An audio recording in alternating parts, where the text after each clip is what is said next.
Welcome back, everyone, to the Play Apex broadcast here live, as I said, on the official Play Apex channel, but for something slightly different. Normally, when you tune in here and you see Grace and I yapping about Apex Legends, it's because we're covering the Apex Legends Global Series. But today, we are talking about the Esports Nations Cup qualifiers, whose finals are happening across the world.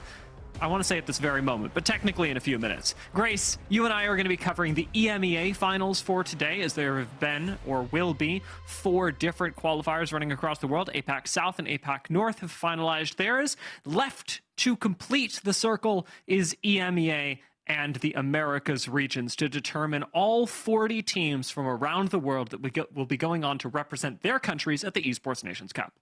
I mean, what we're looking for here is that small hero that arises when everything goes against them. As we've seen, few teams actually, a team that I don't even recognize a single player on that roster from specific countries, and it's always so fun to see that anybody really, you could just be playing on your console, you could be playing only with your friends in pubs for fun, but at the end of the day, if you make it far enough in this tournament, you could be representing your country.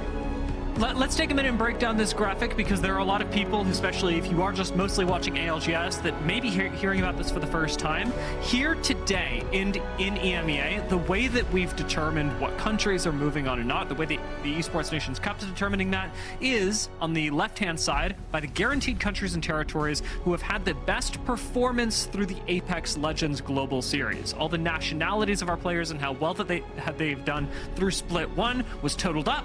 Those top 9 spots were awarded to teams in the EMEA region who could then move on with a guaranteed slot for their country. The other 9 slots in regional qualification have been and continue to be earned during this tournament by the other 9 countries that outcompete the others to attend the Esports Nations Cup.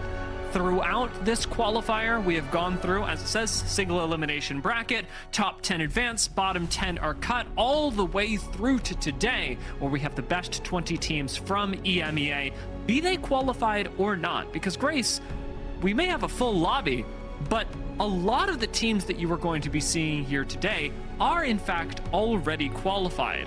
What we're seeing here, on the EMEA graphic up at the top with Waffles' team made in Romania, these are all the teams that qualified before the finals, the teams that you will not be seeing today. However, teams like Sweden, Austria, Finland, Spain, Italy, Denmark, the Ukraine, Kazakhstan, all those teams have all those countries have a single team representing them here in today's finals, which means that that team is automatically qualified to represent their country. Does that make sense? Am I explaining this right, Graceful? Are you feeling good? No, you are explaining it right. It is definitely a little bit confusing for sure, but the only way you can see it for the teams that have been qualified already, that are to be decided at the moment, are essentially playing for seeding, so to speak. Or you could just call it a victory lap. They've already made it. They're just here for the show at this point, whereas the other teams in the lobby that are from the same country are fighting for that slot. However, seeing now that you're in this moment, it's gonna be messy for sure, because all the matches we've seen so far, if you've been keeping up with other players' streams or the scrims or the previous days, have been really chaotic, because there comes a point where people are when they're getting to the spot where, hey, we need to drop a huge game or we're not gonna make it. And I feel like that comes a lot earlier here. And when we're at the end of the day for the finals of this region right now, and there's no match point, it gets even crazier. Yeah, I mean, because this is a limited amount of games, that you do reach a point where you just have to drop an insane amount of points in one game to even qualify. Yeah. And that'll come a little bit later in the day. I think in the first part of the day, a lot of our teams will be doing the thing where they're all in call and they go, yo, we're just going to play our game. It's going to be super chill. And they're not actually thinking about the strategy that hard, because, to be honest, not a lot of players had a lot of time to think about the strategy. I think it's really worth putting this into context that we've got a lot of pro league players in this tournament that did not have a lot of time to turn around and get ready for it, given that it happened just a month after the Split 1 playoffs. I mean, and that's kind of the thing, is that behind the scenes, you don't really see how many people are preparing for certain stuff. And at that point, how can you prepare? Like, you're either preparing for, the LAN that was just recently in Paris, or you trying to scrim with the people that you might play for the ENC. Everything goes on at the same time, and trying to line everything up is definitely rough. And we have seen some teams fall short in that sense, as Slovenia has, well, the team named Slovenia has fallen short in the quarterfinals. Very sad and heartbreaking, because this is also a once in a lifetime opportunity for these players to represent their countries and being the national hero if they're able to. However, how often has this ever been? This is now. It's now or never, and you don't know how long your career lasts in this game. So really, you gotta take every single shot you can take.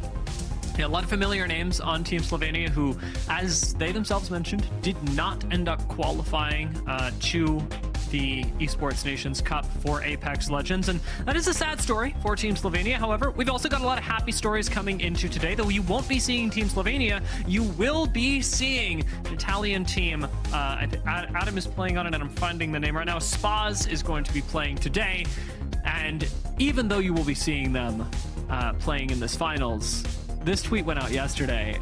They're going to the Esports Nations Cup. They know it. They're locked in. As of their performance yesterday, they're the best performing Italian team. And Italy also, despite not being qualified through ALGS performances, managed to outperform all the other countries in the EMEA to the point that they filled one of those top 9 slots.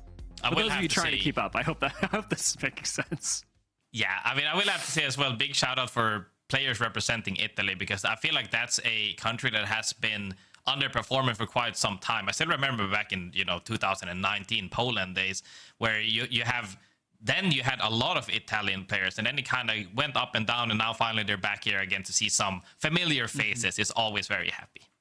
Yeah, I mean, there is a lot of talent from everywhere in EMEA across Apex Legends Esports. I think that one of the really difficult things about this tournament is that we're so used to regionalizing our performances and going, well, EMEA has this team and the Americas have this team and whatnot. But for EMEA specifically, a lot of that talent is split up. I think we had like maybe 2 or 3 players from Kazakhstan that I think are like genuinely really good.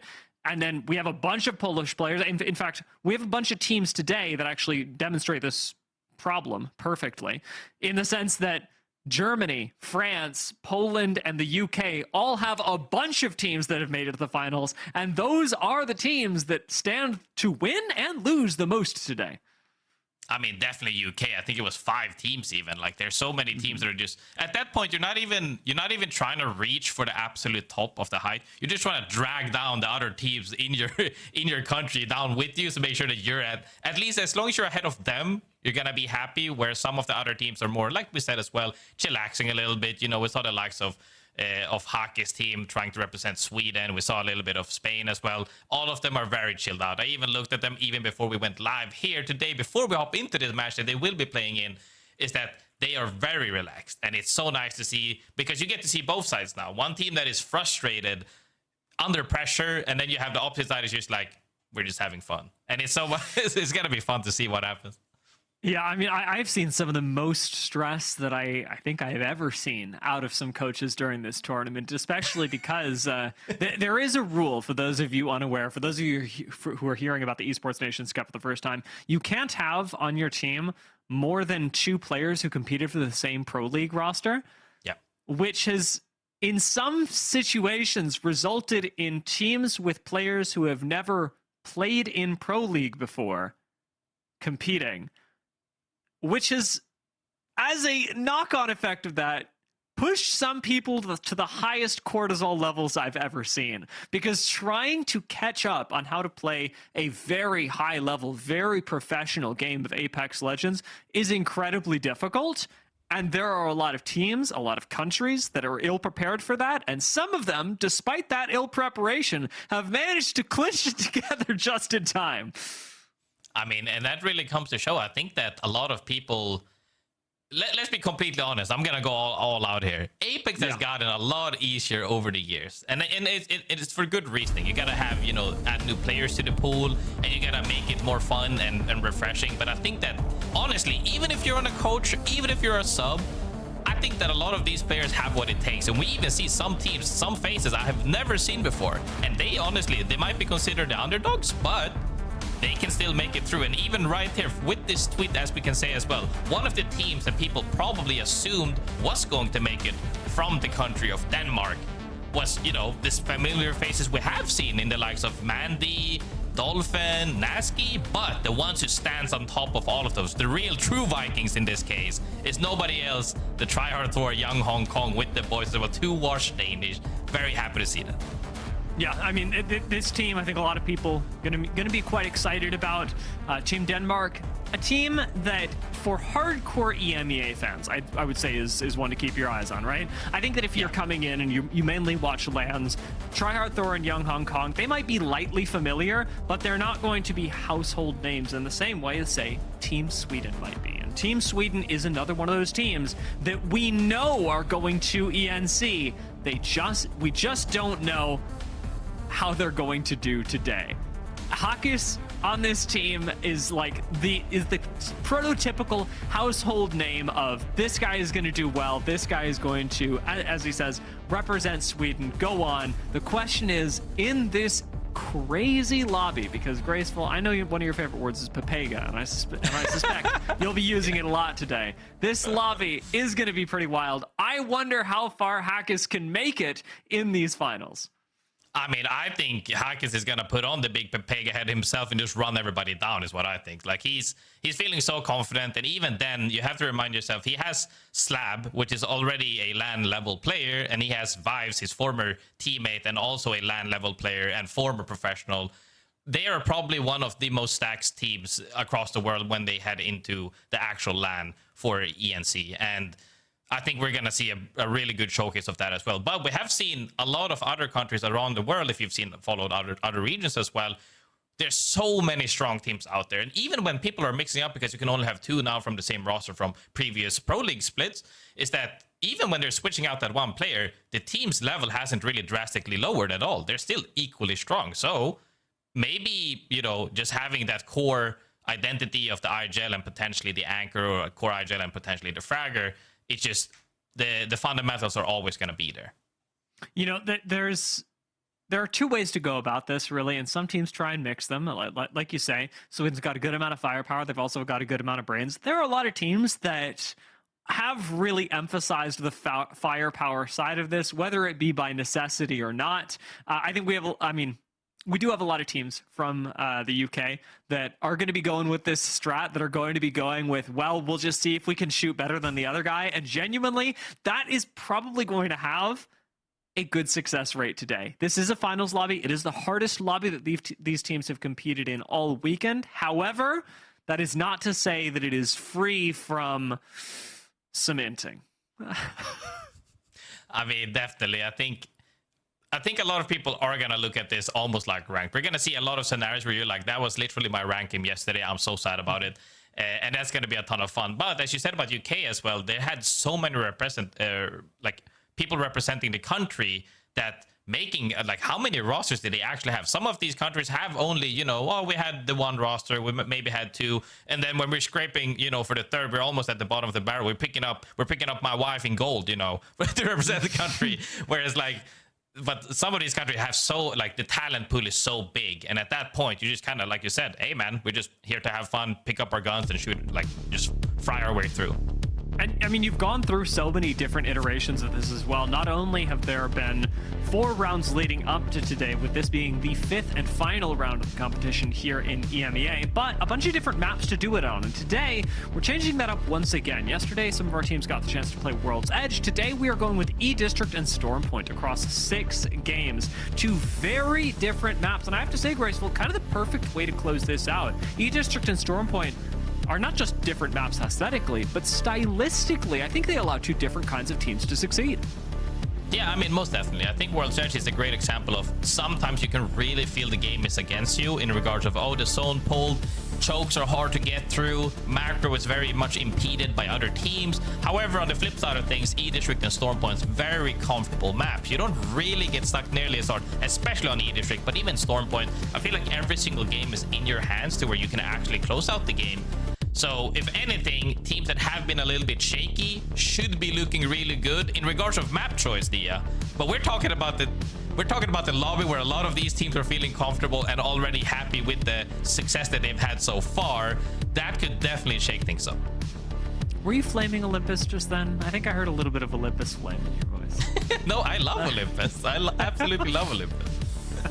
I do as well. I like watching it. I like watching our players. I know that is one of the maps that I think a lot of players have found hard to control, and I personally wouldn't have minded seeing a little bit of it today just to add to the chaos, although I'll be honest, Grace, I don't think we need it. I will say one of the ways that the chaos has been controlled lightly today is that we actually have draft. For the first couple of rounds, these teams were just dropping wherever on the map. It was random draft a la Challenger Circuit. And now, for the semifinals and the finals, we actually had a POI draft to determine what teams are going where, which hopefully gives you the chance to pick a POI that accentuates your style.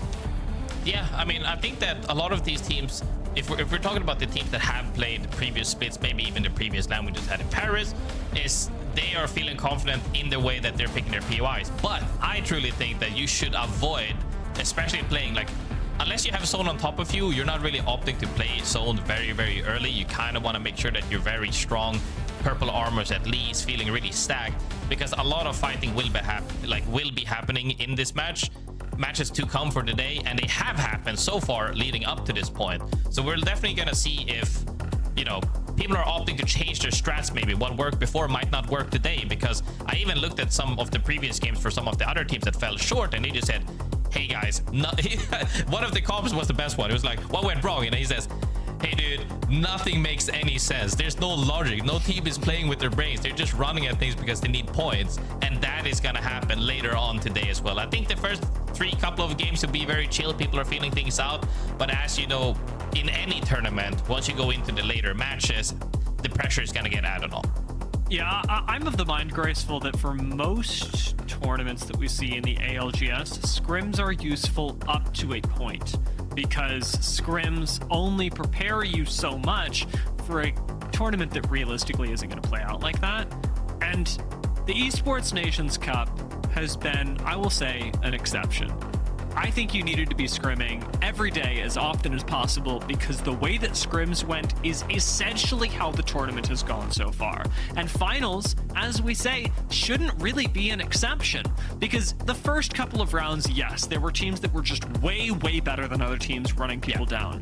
But even the last couple of days, there are teams who, as we've noted even in the finals, have made it already, who know that it is just their opportunity to limit test. Yes, try and place as high as possible, but realistically, play to try and limit test against the other teams that you are going to be seeing at LAN, and to the ones who you won't, who you just happen to Valcult on in Ring 3, well, that sucks for them. Yeah, I mean, most definitely. But as we're also waiting right now to see, while we're talking about this beautiful map in the background, the players are getting ready to load up into the match. I think that for sure, though, Dia, is you kind of have to, like you said, like, the scrims might have shown results up until this point, but now that the level of the lobby is equal to what we normally see, is, I would say, CC finals, potentially early games of Pro League at this point, we should see a little bit more stabilizing happening in terms of roster strength. But like I said, because of the match format or tournament format, things are gonna be very confusing, because some of these teams are safe, they have no clue which teams are safe, and some of these teams are fighting for their life, and it just comes down to figuring out how far you can take this to the next level, because some of these teams will be running it down. You know, one of the things that I used to do when we were doing Challenger Circuit broadcasts was to talk about just top teams that came out of semifinals, and I actually feel like that's a really nice thing to do here to set some expectations. Out of Group 1, team, Poland did really well. That was Light, Nate, Lufka, GBR Creamers, Remix Powers, Beamsy, and Orbit, and Team Finland with Lotus Nesu, Luca, and Quaxi, which I'm going to be tripping over all day. I already knew it before the broadcast. It's not going to be easy for me. Nate on Team Poland fragged out through that entire group, 24 kills. And that was just for Group 1. Over in Group 2, GBR Flow State did really well with Kaisha Zane and Blasts. Alliance, of course, with Hackis, Slab, and Vase did great. And Charlemagne with Zadzi, Zidane, and Kainer. A team that I actually had expected to have a lot of firepower, but I didn't expect to be placing as highly in the semifinals because, as you and I had mentioned, the macro sort of takes steps up, and for Charlemagne, making it into the top 3 out of semifinals is actually could be really good news for them coming into the finals here, because it does sort of lean me towards, well, maybe even as the macro gets better, firepower just at the end of the day means quite a lot more. I mean, and speaking of Charlemagne as well, trying to fight for that spot for France, or FR for people at home looking at the land code, they're fighting against 3 men and retired. And all of these people, like, this is one of the funniest thing ever. Like, we have a couple of countries that have so many players, and they're kind of rotating players at that point. Like you said, Kyners did on Zogzy, but on 3 men you have Taiko, Babylons, and Levi, and all of these teams, they all know each other kind of dearly. I know that there has been some beef between some of the Frenchmen, which, okay, we all like a little bit of a drama, a little bit of tea, so to speak, but the showdown happens right now. And as you said as well, that they might have had a good performance leading up to this point. I think that all of those players that you just highlighted are really strong players, even outside of this tournament, right? Like, that was an expectation to have from them. But as we look a little bit further down, I would say the retired team right there with Declux, Vushi, and Tyre, all of them are tier, all of them are actually pro league level, but haven't had that crazy success, but they're still here. I think anything could go wrong, because at this point you're really not accounting for how your team is gonna do as much as what our other team's gonna pull out of their bag. I real quick, as we prepare to get into this game, want to give a quick sort of hack for people as well at home, or at least break some things down just so that they know who we're talking about and what we're talking about, have a little bit of shorthand for the broadcast. There are 4 countries today playing in this finals whose teams have yet to be determined.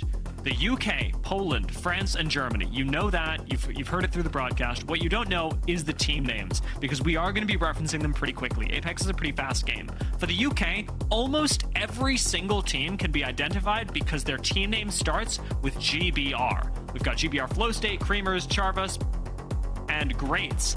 The last one is 67% Scott. I think that might have been Scotch. I don't know. But for the UK, it's GBR and then the 6-7 team. So take whatever side of that you want. For Poland, the teams competing are SJP2 and Poland, so they made that easy for us. Yeah. For France, it is Charlemagne, 3 men, and retired, which is by far the one that, like, three names that just don't immediately make you go France. But for France, Charlemagne, 3 men, and retired are competing for the spot. And for Germany, they made it easy. It's Deutschland and Team Germany. Yeah, I mean, one of the teams I really want to take out for here, though, is the 67%.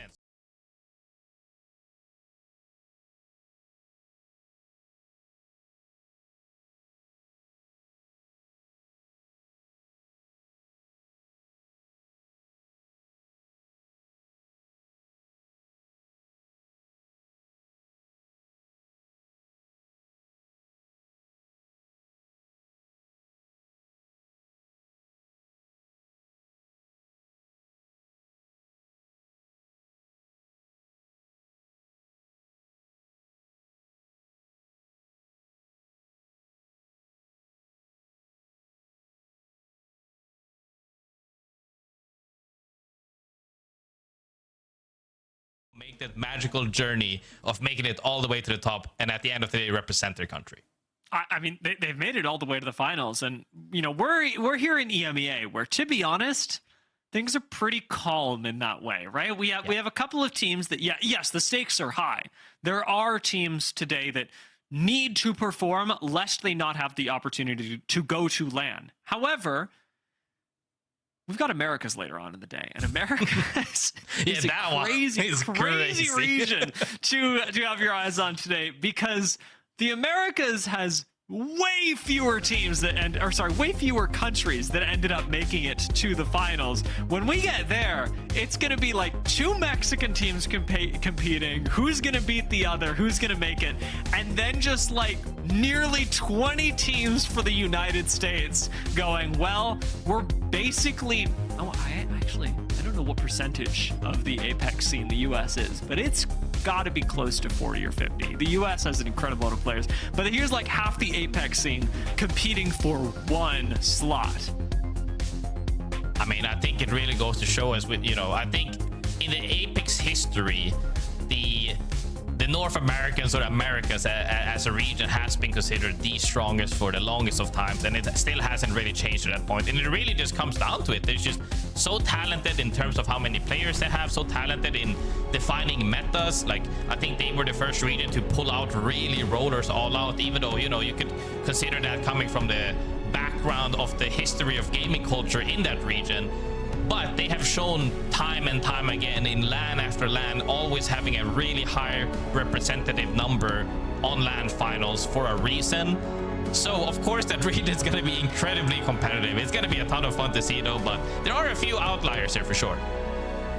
I mean, it's the US and it's been Australia for a little while. I know that we just had the big APAC North victory. Congratulations to Japan and Team Reject for taking the victory in the Split 1 playoffs that we had at EWC. But APAC South has been home to some very impressive teams, not just VK Gaming, who of course won the midseason playoffs last year, but they've given us like top talent that often end up getting imported to the United States as a result. You and I were talking about the APAC South qualifiers that happened just earlier today, and those were incredibly competitive to the tune of an Australian team beating out another one, if you look at 5 and 6th, by just a single point. And that's what exactly, like that example right there is what we're talking about in regards of you're trying to beat your fellow countrymen to represent the country. You don't need to be at the top of the leaderboard, even though that's absolutely phenomenal by Hotpot on 86 points. It got so tight, it was 1 point difference that made them be the team to represent their country. And you know what the craziest part as well? I'm pretty sure it came down to a Kraber shot as well. That's the worst way, like the worst way to go is because of a Kraber pick. Is all that starts the snowball of you not making it. It's like, there's one thing if you take a 3v3 duel and then you end up losing and they were just a better fighter, but a Kraber, man, that hurts. It's tough. It's tough. I will say that this was the start of an interesting discussion that we sort of had yesterday that we'll rehash now because we have the time. Lobby's getting started, folks. By the way, lobby's been getting started. That's not my job. Yo, start the server. What's happening? Start the server. That's happening in the background somewhere. We're yapping until the game starts. So with this now having come out, the fact that we know that Australia is going to be represented by Waltzy, Jen Burton, and Zero. Yeah. Obviously, you look at this team and you go, who better to represent Australia? This was pretty close, and not just in the leaderboards, but like to me, I don't know if definitively this is the best roster to represent Australia. Like, I'm trying, this is not Flame. I'm trying to like couch this that it's not Flame. It's not. I think Waltzy, Jen Burton, and Zero are fantastic. Are they the best team to represent Australia at LAN? I don't know. I mean, I think it was who's on the other roster? It's Sharky. It's Sharky, Pricey, and who's the third? Sharky, Pricey, and I thought it was Legacy, but I'm gonna check. I'm gonna bring it up because I don't want to get it wrong. But yeah. It was like it was the majority of S8UL that was there, and I'm pulling up the results now so that I can look at it. Apologies, folks. My APAC South notes were not prepared for the EMEA finals. I mean, that's you hear from me as well. Immediately, Pricey and Sharky. Yeah. I know. It was Sharky, Legacy, and Pricey. Legacy, yeah. So that's the thing is that I would say Sharky, after coming, like he had a break. Like he won LAN. He won Stockholm actually. Here, right next to me, 10 meters away from me, with JMW, my old teammate as well, where they won. And then he took a break, and then he came back, and he didn't do too hot immediately off the rip, and now he's almost returned to the old champion form, I would say. And Pricey as well has been one of the players that's always been there. I feel like we have a lot of players that is like, if he were to win, nobody would be shocked about it, but he's kind of like just lurking about. Like he could win at any point. Nobody really knows. So like, I think that your take is more than fair, honestly. I think that they could, if they went to represent the country, there would be no issues at all. Yeah, I mean, you have us here talking about the Split 1 playoffs and what this meant. Team Liquid with Zero did technically still outplace S8UL, which, you know, fair enough. But again, zone team could have done it, I think. I think. We don't actually know, and no one will know because we have only one team that is going to represent Australia. And that is going to be so true for regions all over the world, especially, as we said, the United States of America, who will be figuring out who among the thousands will qualify today to represent their country. But before we do that, we've got the EMEA finals. And before we do that, we got to actually start the server. So we're going to take a quick break, get that thing going. We're going to hand crank it, and we'll come back with game one. This is where heroes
Exactly what teams choose to play aggressively, where they've ended up versus those squads that do tend to want to play a little bit more zone. It really surprises me even to see a team like SJP2 going towards Energy Bank in the first place, which I feel like in this lobby, which as we expected should be a little bit more fast-paced, feels like a weak point to play out of. Playing out of the center of the map could be a big risk when not a lot of teams are going to be playing zone in game number 1.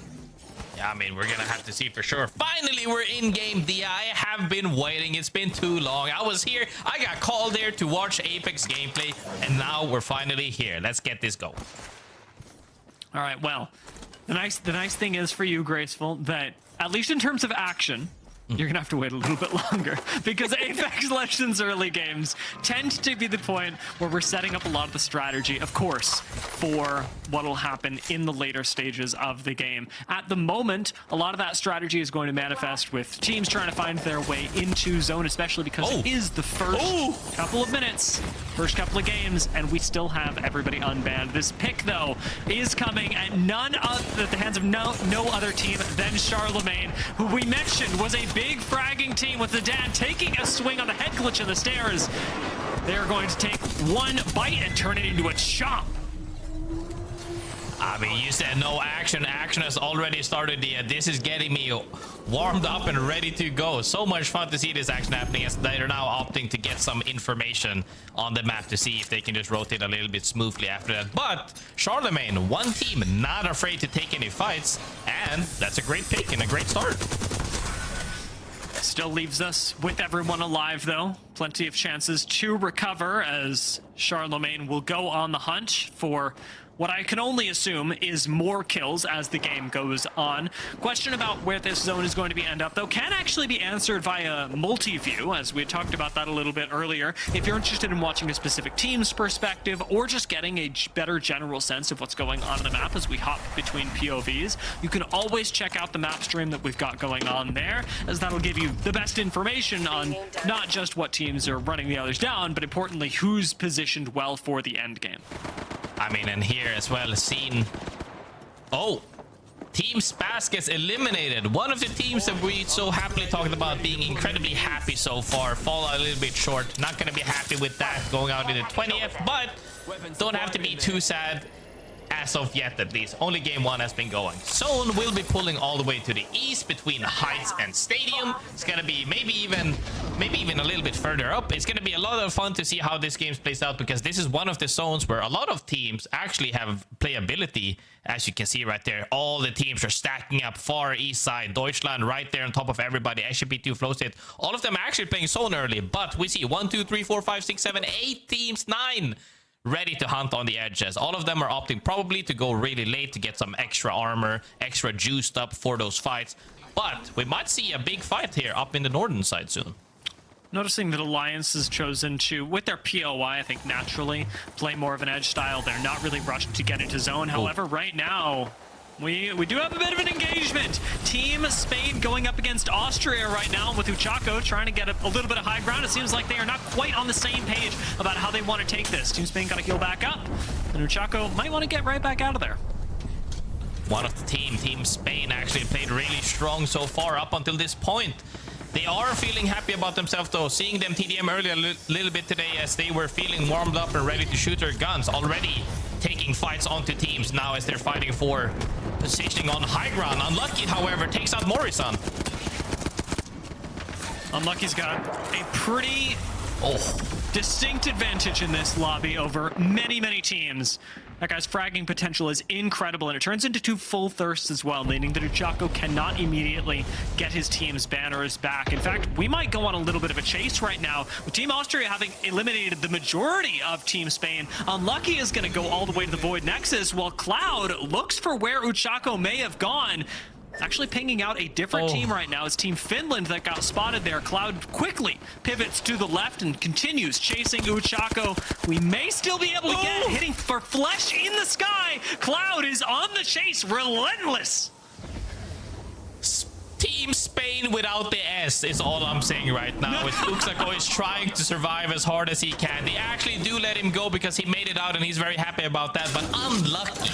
one of the phenomenal players coming out of the region. EMEA has always been showcased to be one of the absolute strongest players from this region for a reason. Puts his team on the back and takes out 2 people on his own and says, hey guys, I don't care, we are making it further on than this point.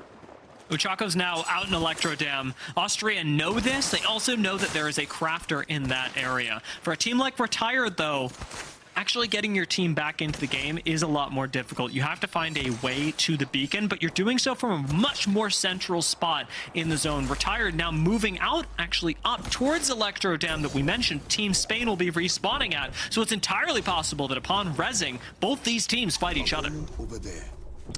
Very likely, as you're kind of opting for information on the same side. Whether you be looking for a reset, whether you be looking for some info, all of these points are made by the developers intentionally to gather you at the same location to fight for priorities. Objectives in here have we seen now. Team Spain got respawned. Morristown and kinda are back in the game, but will that trigger other teams to maybe join the fray? I'm holding my breath. I mean, full disclosure, guys, I'm Spanish, so I'm gonna be tense whenever we are taking a look at these teams. Been very involved in whatever's going on with Spain and their qualification in. 3 men making their way in towards the zone. Do manage to place a portal and actually secure their spot. It seems like this is a vacant building. However, SJP2, as we mentioned, coming out of Energy Bank, they seem to have one of the best positions in this zone, have turned a zone POI into a good spot in the middle of ring. Who would have guessed? Yeah, I mean, one of these teams, well, a few of these teams opted for early macro and it paid off really, really good. This is one of the zones where if you get to hold out a spot, incredibly strong. This map doesn't have that many zones where you're kind of locked in for a long time.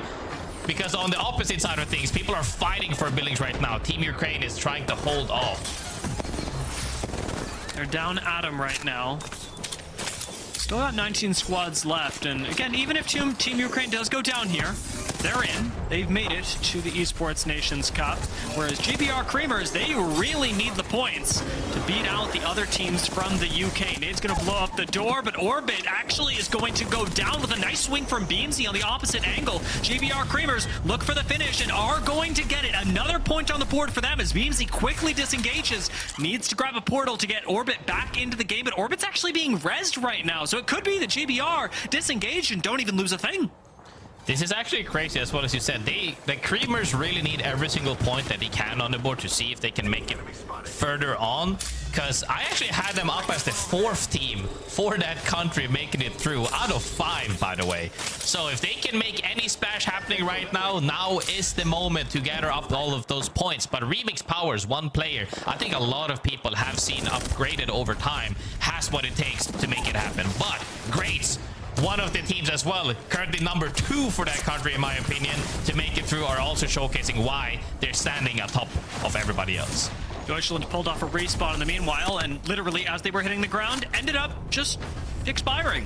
SJP2 going to pull off a respawn of their own, as it is a bloody game. However, not a very fast one, all things considered. I expected to see a lot more teams eliminated at this point. The fact that we've still got 17 squads standing is actually slower than it's been through the rest of the tournament, Grace. Definitely slower, but people are really trying to take fights, but can't really do it. And one of the teams that we did see take fights early on was Team Spain. I want to have a listen in to see what goes on through their mind right now. So let's have a listen in with Team Spain. Estoy bien. ¿Estamos sin? ¿O no? 1-3 tengo. Sí, estamos en el frente, pero no sé. No sé si es buen spot. Porque tienen todo el espacio desde arriba, todo el espacio. Si no, Por cómo están jugando. escanea uno y 3-2-1, cogemos Macuil y vamos a matarlo. ¿Dónde está este pin? Está arriba en la open. Está arriba. Bravo.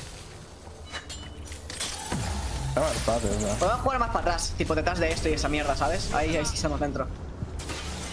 Puedo meter Q para allá. Sí. Voy. Cuidado desde el Hyron y ya está.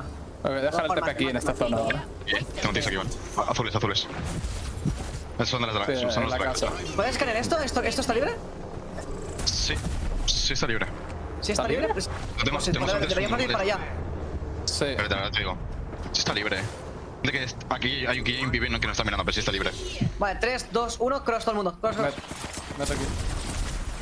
They're gonna go for the play right now. Team Spain shouted out that they have a spot they think is free, and it looks like they make it in, and thankfully, no one is here. The Seer giving them the extra bit of information. Team Spain are absolutely in survival mode, and that even is being challenged with teams fishing for abductions through these walls. Looks like they've survived for now. They are in the zone, but Team Retired are looking straight at them, and these two squads are very likely to clash. It is, of course, the objective to survive, though, and GBR Creamers, they don't make it that far.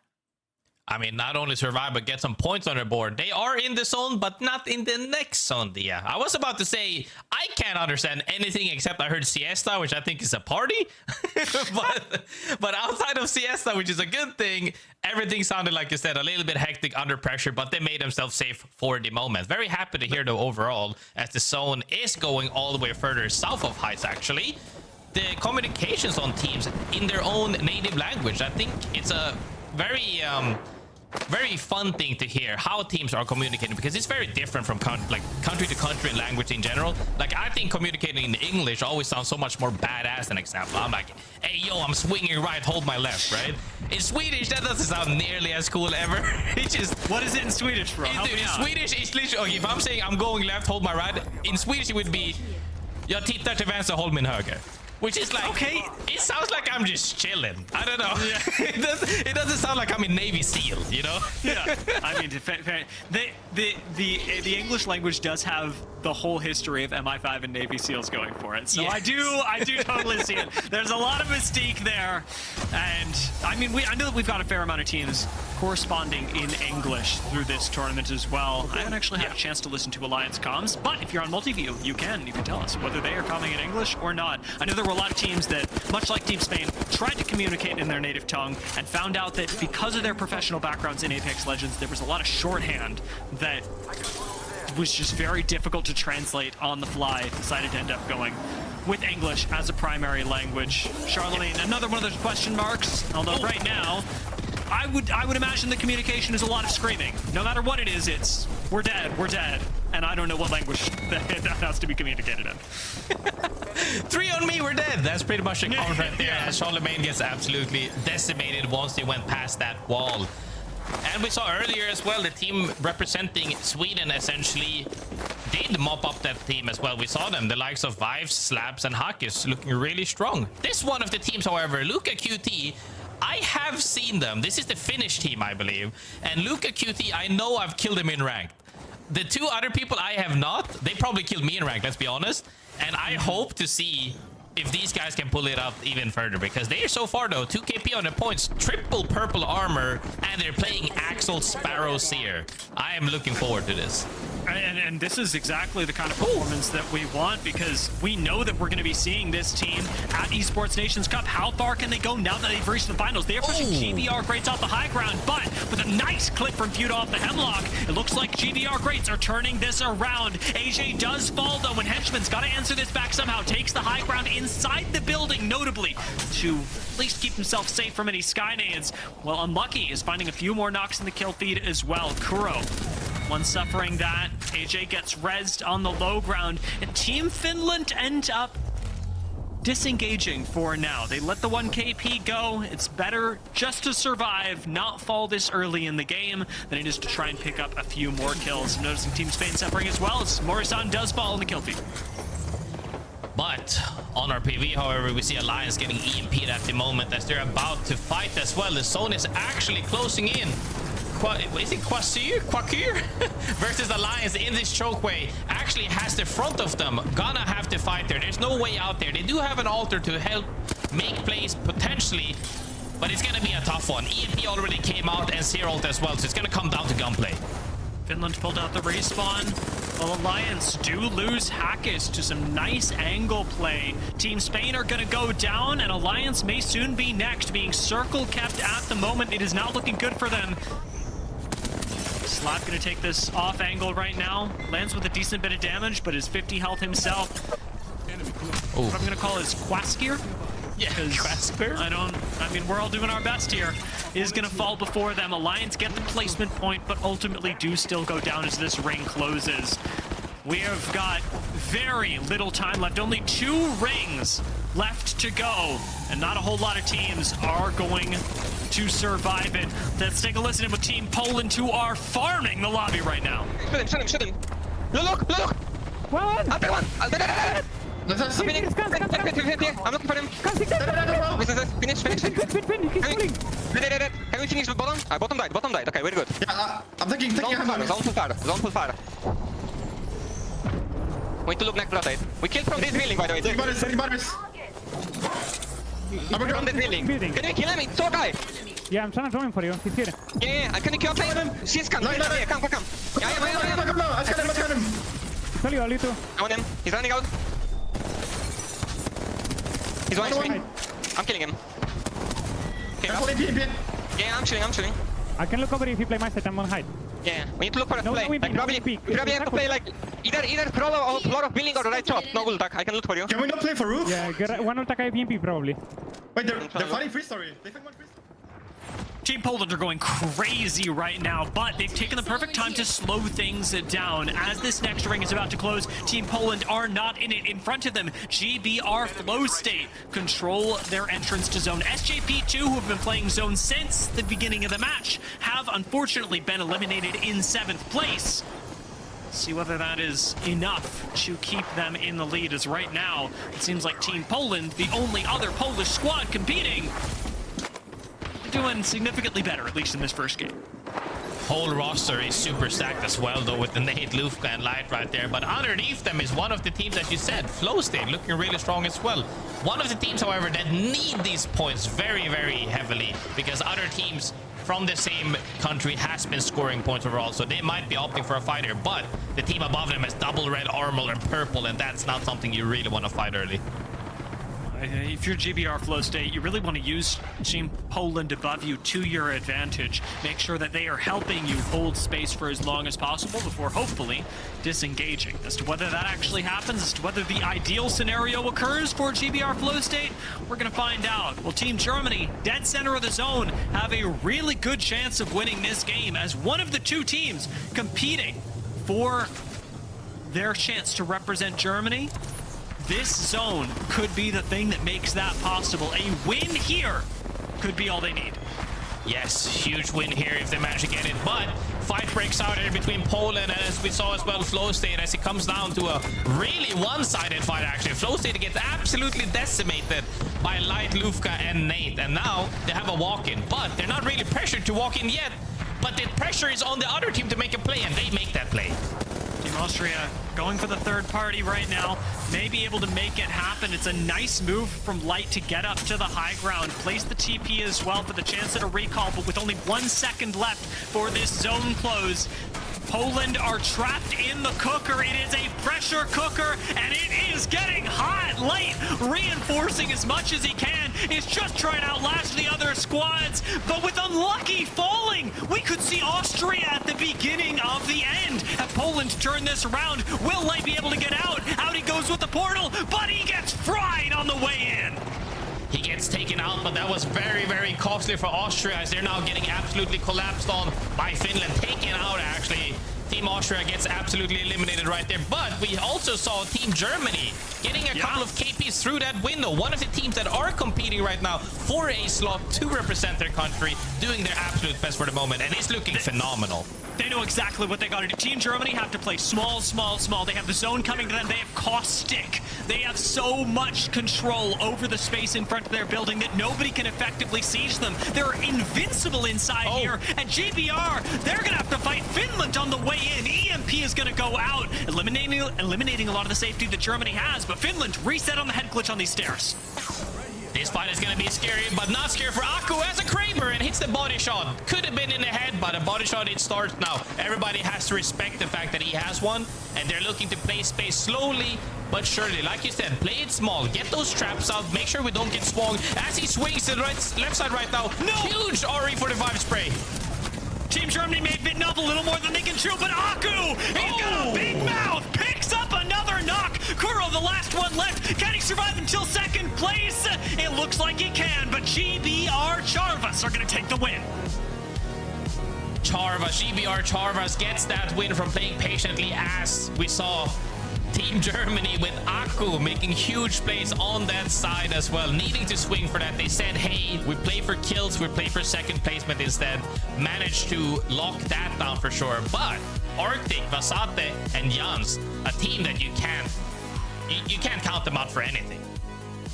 No, I mean, the last circle in those moments, it really came down to split-second decision-making for better or worse. Watching the way that Team Germany approached that, I mean, I was scared. Would I have done it? No. Did it look really risky? Yes. They still managed to get second place and a few kills to go with it. Also, yes. And that is going to be more than enough for them to be very happy with their first game. GBR Charvis, though, as one of the 5 teams fighting to represent the UK at the Esports Nations Cup, picking up a win here is huge for them, especially when the second team from the UK came 6th with 8 points. Yeah, I mean, and the points overall as well, 20, 15, 13, 15, 14 are very close. And as long as you keep that in mind, the fact that this is not match point finals, you don't need to hit 50 points and then win a game. It's 6 games, and consistency is the biggest key to success in that regards. And when you can drop 20 points on game number 1, you're feeling really confident as well. And we can also see even here, teams are not shying away from fights, and it's really showcasing to them because everybody's running around on purple armors and reds. Yeah, I mean, they're opting into them, to be honest. And it's not opting in the way that we typically see bloody games happen, where teams will just full send one another. There is a lot of fishing going on. There's a lot of poking and prodding at other teams. I think where this really shows up is that when you see an armor get cracked, especially when you see a person go down,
Welcome back, everyone, to the Esports Nations Cup qualifiers here in EMEA. We have just completed game 1, which was a doozy, especially for teams like Team Germany, who ended up making it on top, or very nearly on top, I should say. GBR, who are GBR Chavs, was it? I wrote it down, but I wrote down a big C and I can't read the rest of my writing, who ended up finding themselves the win in that game, and Team Finland, who honestly outperformed expectations to a huge degree. They're the only Finnish team here. They're already qualified, and they're playing for wins. I mean, yeah, the biggest thing is that they're playing so proactively all the time, not scared of making any plays. And like I said, I only recognize one of them. 2 of them are making a name for themselves right now, showcasing why they're here. And they haven't had a great start so far. Match 1 is done, still 5 to remain. However, the leaderboard that we saw before of the teams that have qualified has now updated officially, as we can see. And Finland, one of the team that we said right there as well, are doing really good. Yeah, I mean, this is big for them. Not specifically this finals. Their performance here is immaterial when it comes to their attendance at Esports Nations Cup, but it does mean a lot for their seeding. And so performing as they did is great for them. And now that this graphic has been updated, we can really see those last 4 slots are the minority here in EMEA, with the UK, Poland, France, and Germany being those countries that we know will fill those slots. We just don't know who it's going to be.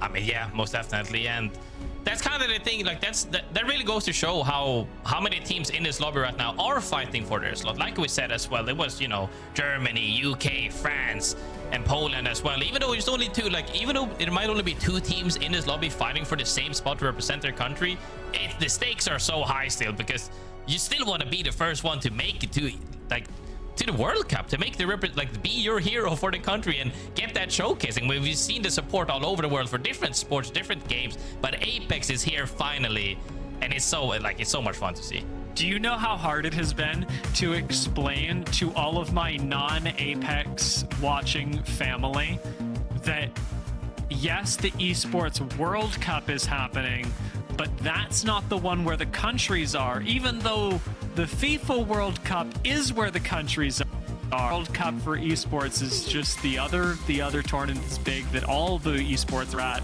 but then the Nations Cup is the one where the countries are. They don't get it.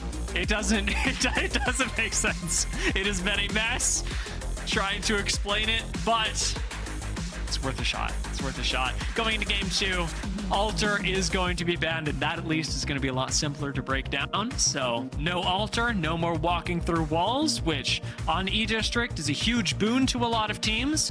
We'll see how that works out, for better or worse, for the Charvas, who won game number 1, and again for Germany and Finland, who got very close to winning it themselves. I mean, no more, you can call it a pro, you can call it a con. No more options through walls to make sure that you can actually get into playable areas that you would not be able to normally, whether that be going through the roof, whether that be going through the floor, or getting jump scared when you go through a wall into 3 players waiting for you. So yeah, Alter definitely will change the match outcome, and I think that's a fair first ban. Normally we ended up seeing, you know, Crypto quite a bit and then Seer before, but now with Alter gone, I think it used to be one of the most banned characters as well, so it makes sense. Now, I do want to bring up a real quick thing for those teams that are competing. As we said, Germany competing for their spot, but also teams like Team Poland, who had a huge breakout here, also get a really big advantage. Team Poland surviving up till nearly the very end here, outlive SJP2 by a large margin, putting them after game 1 as the favorites for going on to represent Poland. We do still have 5 games left to play, but Light managed to let his team survive for quite a lot longer than I had otherwise anticipated, even with the aggressive push from Austria coming in. Austria also performed out of their minds, almost taking down Team Spain in its entirety earlier on, and then ultimately picking up quite a few kills, even as they came in through the northwestern side of zone. Yeah, I mean, honestly, the best thing about this is just seeing the proactivity from all these teams. Nobody's letting it up to chance or like in other people's hands, you know. The one time it is worth it doing is when, as we see on the screen right now, Charvas managed to get that win because the other teams are forced to engage on to each other, and they just, you know, take home the win for free, essentially, because they just get the 3P. But for everybody else, they are looking very hungry. And what happens with that, as we can see reflect itself on the leaderboard as well, a lot of donuts, a lot of ones, like a lot of teams with low amount of points, because some of these teams are just soaking them up at the top because everybody's just pushing for 5. So it's not that, like, normally when there's 20 teams alive circle 4-5, you have so many kill points still available for teams to take. But when a lot of those points are already gone, there's not that much up in the sky anymore. You kind of just have to, either you're sending a team for whatever you can for scraps, essentially, or you're opting to play zone heavy and hoping that you get into endgame. But we saw the likes of SGP2. It kind of cost them quite a bit because the team that ended up pushing them just was so stacked and they just won that fight for free. Yeah, I do think that there is a line in terms of aggressive play in Apex Legends where you can look at a lobby and say this lobby is trolling. They're just running at fights. It doesn't mean anything to them, and they're honestly screwing over other better prepared teams because of their aggressiveness. I don't think this is one of those lobbies. Yes, it's an aggressive lobby, but in terms of messy play, I'm seeing a lot more messy play from people who are losing fights than the teams that are taking them to begin with. Teams that, like SJP2, end up getting run out by a zone team that is just much more stacked than them. They're not getting griefed by that team. They're not taking it up enough space. They are not putting out enough pressure to get their evos up, and they're dying because of it. And I think that's a totally fair reason to be falling. They're not being griefed. They're just not performing as well, at least in this first game. I mean, yeah, they're just not winning their 3v3s, but it's also one of the costs that you have to take by hoping to play zone very early, is that you're not going to be equally as stacked as other teams coming into you later on. And the benefit of playing zone early in a, like, the reason why zone play has been so prevalent throughout ALGS or Apex Legends in its whole entirety of the 7 years plus, right? It's because you have so many teams around you kind of keeping everybody at bay. But when you don't have that many teams around you, all of a sudden it's a fair 3v3, and the fair 3v3 is one team is full purple and maybe a red or a Kraber or super stacked and the other one is triple blue. It's not so fair anymore, but that's a 3v3 you gotta take, and these teams are not letting any opportunities slip. So that's why we saw a lot of teams actually opt. We saw, I think I counted 8, it might have even been 9 teams opting to play for Edge initially, just to feel out the lobby potentially, but also getting more stacked, because at the end of the day they're very confident in their 3v3s. First blood in game number 1 was the fight between Charlemagne and Spas at Old Town and Humbert, and I gotta be real with you, it's probably where we're going again for game number 2. These two PLYs are doomed to pick, because you're always going to fight each other. They're much too close to avoid the fight. These two teams almost always go at it, and as a result, you almost always get an aggressive team picking one of them. In this case, Charlemagne was the more aggressive team. They were the victors in game number 1. If they can continue being the victors for the next 2 games, if this fight continues to happen, Team Charlemagne picking up a minimum of 3 points a game. If they're able to farm this Italian team, could be feeling much better as one of the teams from France that needs those points in order to represent their country. And that's really the thing. We saw how it came down to just a single point for making it so that you qualify, and every single point matters. And once again, normally it's on a base average on the overall leaderboard on the points, but now you're just fighting your fellow countrymen to make sure that you can stay up above them, whether that be by 1 point, whether that be by 100. It honestly doesn't matter. As long as you're staying at the top at the end of the 6 matches, you're gonna feel good about yourself. There was a funny thing that, like, as we were going through these last couple of days in the qualifiers, I keep being reminded of that half joke, half it's not parable, that's not the word I'm looking for, but where there's a guy going on a hike with his friend, and he's talking about how he's not a very fast runner, but the forest is full of bears. And the guy's like, well, what are we going to do if we run into a bear? You can't outrun a bear. And he goes, I don't have to outrun the bear. I just have to outrun you. Yeah. and that's what I've been thinking of while we are in these lobbies is you don't have to win. It actually is immaterial if you win. You just have to beat the other squads from your region. And so watching the kill feed, playing off the kill feed is huge. And I've seen a lot of teams in this past weekend start looking up who's wearing what skins, what teams are landing where. That has never been easier than in this lobby where we actually have a draft that you can plan your game around. Yeah, most definitely. Zone is pulling towards City Hall. However, on the flip side of things, big fight breaks out initially from Team Germany again. The team we saw do really well in the first game are now looking really rough. Vizcam gets out through the portal. Does he get out entirely, though? This seems pretty doomed, but he's got a little bit of caustic gas here to cover his escape and gets the chance to heal up as well. Beyond all reason, it looks like Team Germany are getting a reset, as crazy as that may be, and it's the GBR Creamers that come in and put a quick end to Retired. Fast 3P indeed it seemed to be. Everybody is lurking, you know, even though the zone for sure has been pulling towards their side. They're literally in endgame zone essentially. Team Germany managed to get that reset properly and they're very happy about that. That's honestly illegal. Like, the fact that Team Germany live there when they have a crypto on what I can only imagine is like maybe 6 HP to be generous. It is the thing that saves their hearts a lot of trouble, because having done so well in game number 1, to drop a donut in game number 2 would be devastating. Saving it for now is huge for Team Germany, and they get to keep going. 19 squads left. Just the one eliminated right now as Retired did fall. Danish start making their way into the zone from the south, but they are right next to Team Ukraine, GBR Flow State, and to their south, Alliance. A lot of teams around them, but one of these Team Danish definitely I want to highlight because they have been doing phenomenally well. One of the players actually, Tryhard Thor in my opinion, has been always looking to always stay passionate, stay hard grinding, especially ranked and his stream. And it's just fun to see, you know, a lot of personalities and individuals come out to fight for this qualifier, to fight for Unity, to potentially represent your country. And everything matters at this point. It doesn't matter, like, it's how do we always say it? The past doesn't really matter. It's what's here right now. You're in this lobby right now. It doesn't matter if you have you played several lands before. It doesn't matter. You won, like, are you as old as me? Did you play in 2019, 2022? It don't matter. You're here today and they're performing, and I hope we get to see them take it far.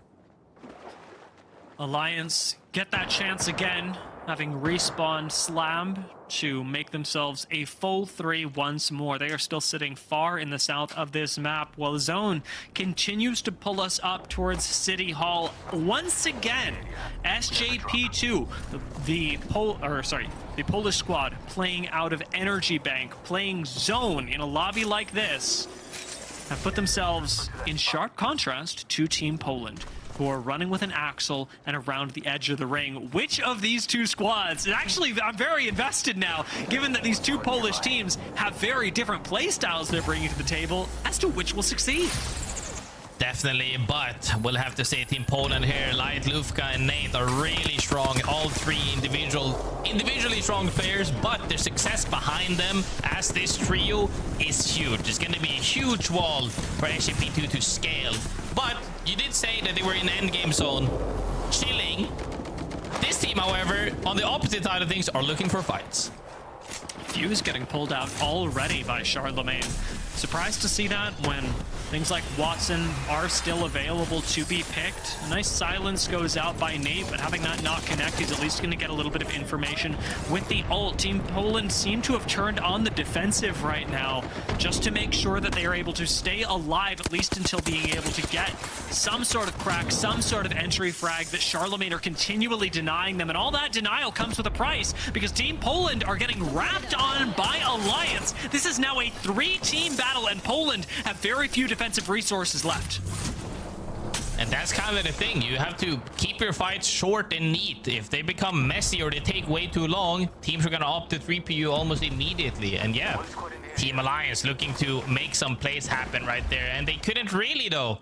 Poland managed to disengage properly before they get caught, and that's just having good awareness. Hakis is wrapping around that wall. I'm noticing he's doing it alone, and it makes me a little bit nervous for Alliance, even as they take against a fight against Poland, who seem to be at a disadvantage. Taking a look up here in the northwest side of the map, our winners from Game 1, GBR Charvas, are bullying the rest of the lobby from high ground. Team Spain going to be up a little bit further in the north, and SJP2 sandwiched right between them inside a building. Have these two aggressive squads providing essentially cover fires for their zone playstyle.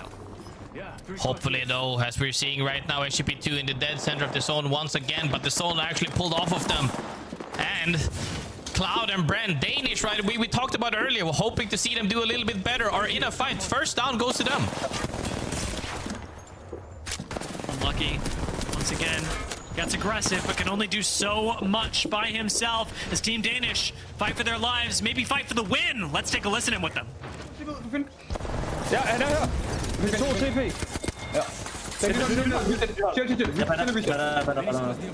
Du er fejl, du er fejl. Han løber her TP tilbage. Okay, nice. Kan du ramme dørt? Der er noget holder herhenne.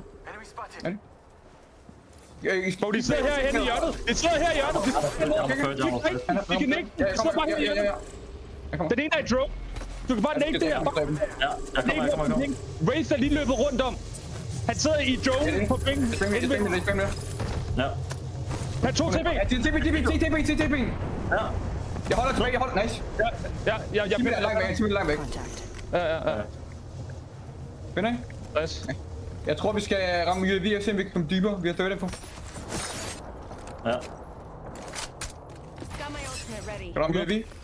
Ja, vel. A little bit more calming in your native language is something that I know that you like to see, Grace. Very exciting and still very understandable. You can tell they're clearing their backs. You can tell they're calling portals. You can tell they're looking for the UAV to make their next move. Whereas Team Spain, you can also tell they're looking to get aggressive. Up on high ground, Uchako going to whip out the mother load, but not end up using it as he eats a silence and has to back away. The next move for Team Spain, bit awkward as round's going to be closing real soon. And this, right at the backs of Team Spain, is going to force them into Team Finland, who performed remarkably in game number 1. This fight that just occurred as well is it's an armor difference, but Team Spain is definitely not shying away from a fight. As you said, they are staying very aggressive right now as pokes are coming out. They both are kind of isolated, so this is one of the fights that is allowed to take a longer turn, but a knock comes out already. With Lotus down, you know Team Spain are going to be getting aggressive. Morito ends up moving up. With no mother load here, it's difficult to interrupt the res. A nice grenade just to keep everybody at bay, but Team Spain are running such an aggressive composition with Maggie and Fuse. What can you do? You are being cooked alive, and Finland once again will end up falling, but this time not making it to endgame. That is a devastating composition for Team Spain to be running this early on, though, and I think it's the perfect manifestation of what you talked about earlier. There are some teams that are playing this for kills, and Team Spain is clearly one of them. Definitely feeling very confident about that. Also, before we miss that as well, but did you see that 0-360 spin on the roller for the scan? That looked hilarious to me. But I mean, yeah, as you can see as well, Alliance looking really strong as always, still hunting on the edge right now. Triple purple armor with vibes on it. Crypto, big shout out to him making it back into the scene, even if only for a moment, as they are cleaning up some kills. Sights on an enemy. See if they're actually able to complete those events. All of the teams that we've seen fall so far are already qualified for the Esports Nations Cup. A team like Alliance are included in that, even as they take out Kazakh. That's yet another team that we know is going to the Esports Nations Cup. All the squads, the GBRs, our 2 Polish teams, our French teams, and our 2 German squads, they're still up. They're still in this. They're still waiting for their chance to gather a few points, which in this zone is going to come real soon. As this ring closes in, we might lose a few teams. As the next one closes in, we are going to lose at least 10. Yeah, the zone is actually pulling off of City Halls as well, a little bit more further to the south side. Fight breaks out even between here. Team Spain and also Alliance are now opting to run into each other as they're both looking to fight for the same side of the map, playing on that edge side. Sprays comes out, Slap takes a ton of damage. Vibes is trying to cover fire, but he can't right now. Hawk is looking to flank. Hawkins might have this. He's got the drone covering for him, and Hawkins ends up taking the 1v1 with Mori-san, but he will fall as Team Spain, and again, this aggressive comp fend off yet another squad, but it's Austria coming in for the third party. Austria lost a player to Team Spain earlier, and now they're back for revenge with Morito already down. It's a 2 versus 3, and Uchako and Kinda have got to put up the performance of their lives to stay alive in this. Kinda gonna get fried by Unlucky on the way out, who is on the chase with this Wraith. Uchako gonna get found out as he was left behind, and Team Spain survived, but for only so long. Nope. Austria says, you wanted to shoot at us from the bridge? We'll shoot at you guys right now with the 3P. Takes that little bit of a revenge kill on them, so to say. As other fights right now, Creamers fighting one of the teams that are fighting for their nation potentially are getting a couple of KP. It's important for any squad that you see with GBR in their name or 6-7. Those teams are really going to need the points in order to qualify, all attempting to represent Great Britain in the UK. Orbit going to climb up onto the high ground right now. A great position to be in, especially as Caustic cannot afford, however, to take too much damage. The Skynades make that difficult. Team Ukraine and Quaskier end up falling as the GBR Creamers continue with their fight. That ends up going not in their favor. Oh my God. Sharvas take the first trade in theirs, and the GBR Creamers get wiped out real quick, even as Jans gets third party, even as this does not look to be going their way. It might not for the moment, but they're already finding themselves a little bit of some breathing room for the moment, as they have Caustic and nading out right now. Are getting engaged on the almost immediately after having that great game number 1 right now. Got a couple of KP, but are immediately getting thirded. That was a nice trap.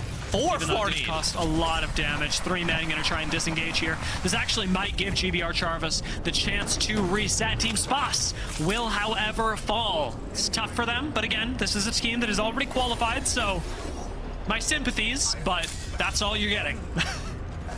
12 team circle 4 about to close soon, as they actually get the reset properly. Wow. In the middle of the zone, however, we see a couple of other teams here looking to take some fights. Maybe not, just a little bit of poking, chilling right now. Charlemagne gets that nice armor, currently sitting in 13th place. They really need to get a couple of points on the leaderboard if they want to move up, then getting it that bigger chance of representing their country. Looks like Charlemagne was respawned to make this play possible. So their loot suffering a little bit compared to some other squads who have been waiting in this zone. 12 teams left, and as we mentioned, on this zone close, as it is closing right now, we are going to lose quite a few more. 3 men may very well be one of them. They're attempting to bunker on the low ground, but it will be GBR Greats that go out first. Race go out first as other teams are moving up the leaderboard right now. 3 men, however, have a spot for the moment. One of the spots that they have as well is they're able to engage on absolutely anybody should they decide to, because they have Crypto and Caustic. They can stinky bomb and EMP anybody. However, with so many teams around them not opting to make it in place just yet, as they see other teams rotating on the outside, they have some safe space indoors right now, but this rotate without a Wraith TP will be hard, so hopefully they place this properly. Unlucky is electrified today. Everyone will have seen Team Charlemagne go out in these few moments.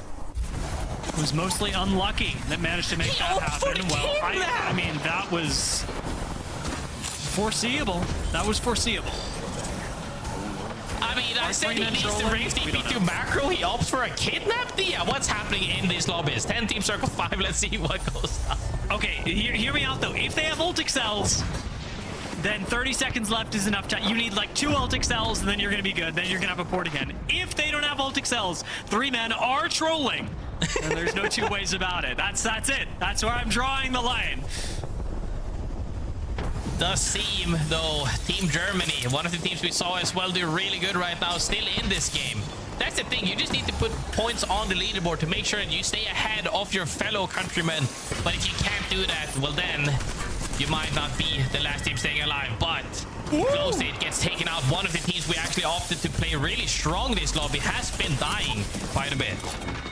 SJP2 immediately going to get sent on, though, with 67%. Scott go down as well. SJP2 are still alive, and they are a team that unfortunately needed the points to outcompete Team Poland, who are still alive. This is huge, however, for Team Poland and Team Germany. Team Germany still have Team Deutschland in this. We're going to see if Deutschland actually survive. They've got a bit of high ground for them. And actually, looking at this, with Team Germany falling, this is Team Deutschland's chance to overtake Team Germany in the leaderboards. It is Deutschland's chance to make any points on the leaderboard as they're about to fight up against Austria. It actually comes down to a 1v1 right there, but it's unlucky we're talking about. Can they force him out, just or are they gonna look to fight? Yeah, I know, it's just him. They're opting to force him out, though, so they can get some positioning and space on the map, but it's not for free. They have to fight for something. Having done enough damage, Deutschland smell the blood in the air and try to go for the kill. It is another good defense from Austria, but ultimately they will fall. Deutschland, the inheritors of a whole lot of aggression, and now being pinched on both sides. Deutschland are shortly going down here, but they take Team Poland with them turning around. Winkler's got to run for the hills and manages to survive for just a second as Danish take the high ground away from the 4 squads left. Team Deutschland racking up the points, racking up the kills, and putting themselves even closer to representing their country, but with one falling, this may be the thing that begins their downfall. From the low ground, GBR Charvas is still in this, and winning 2 games for GBR Charvas is almost certain to doom the other squads from Great Britain.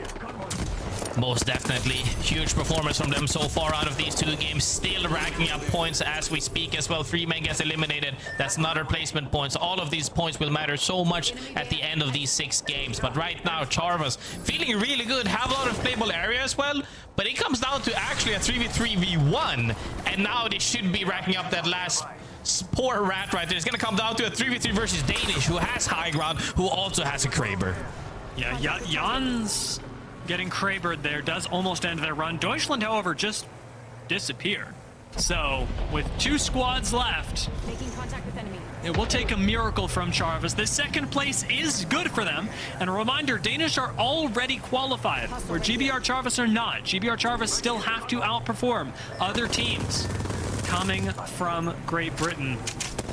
And to do that, they have to outplay Nyx with the Kraber.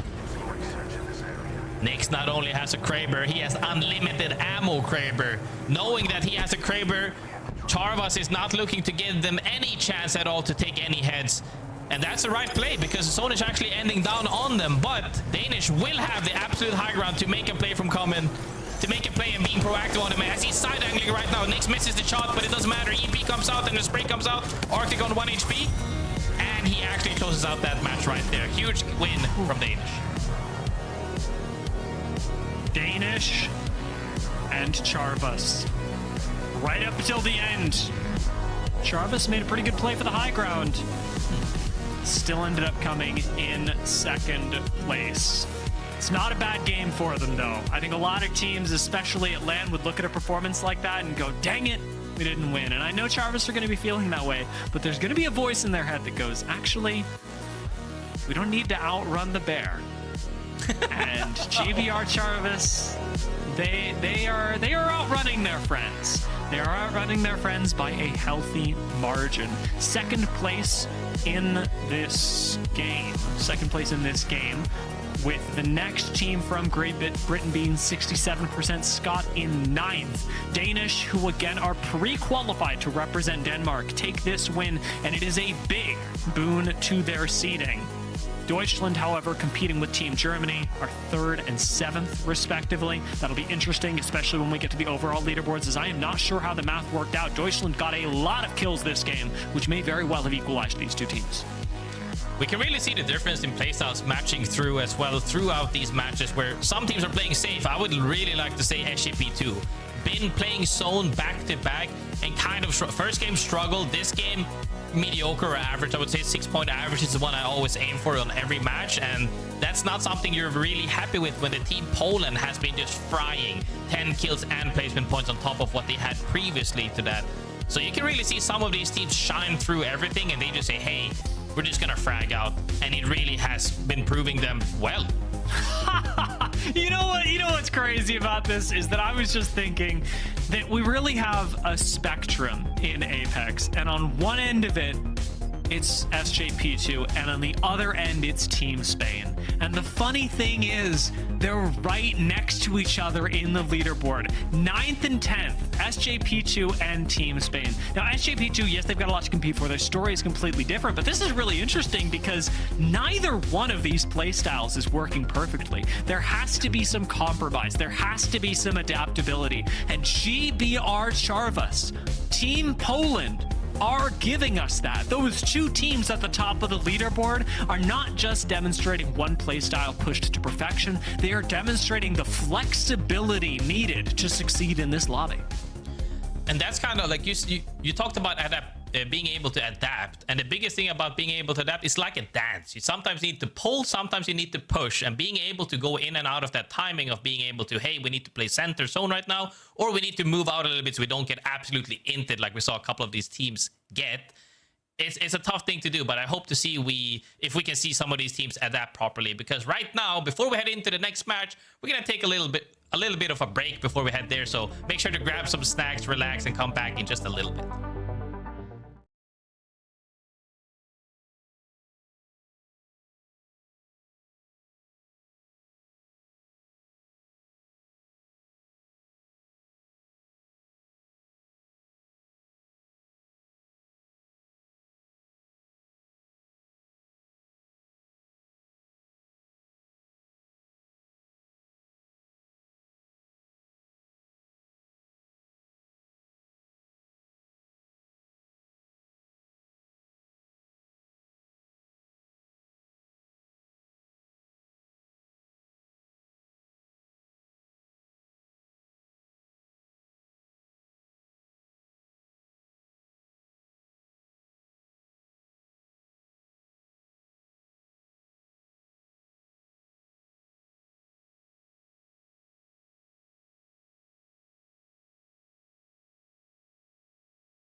Welcome back, everyone, to the Esports Nations Cup qualifiers here in EMEA. We have gone 2 games deep, and we have 1 game on E-District left to go before we transition over to Stormpoint. Graceful, the one team that's standing out right now, of all the teams that need to qualify, GBR Charvas, 2 back-to-back great performances. I mean, it's really one of the teams and one of the players I'm really looking at, Arctic as well. One of the players that I think people have always had eyes on, have had some subpar results after he got highlighted, and now he's back full force right here trying to represent his country, and he's been really doing well so far. Out of those 2 matches, you getting a win and then getting a 2nd place is huge for them. But can't also, you know, skip on the fact that Danish played really strong right there with that win. And it really looked like, to me, it almost looked like when you're just 3-stacking in rank, mowing down teams, taking fights after fights.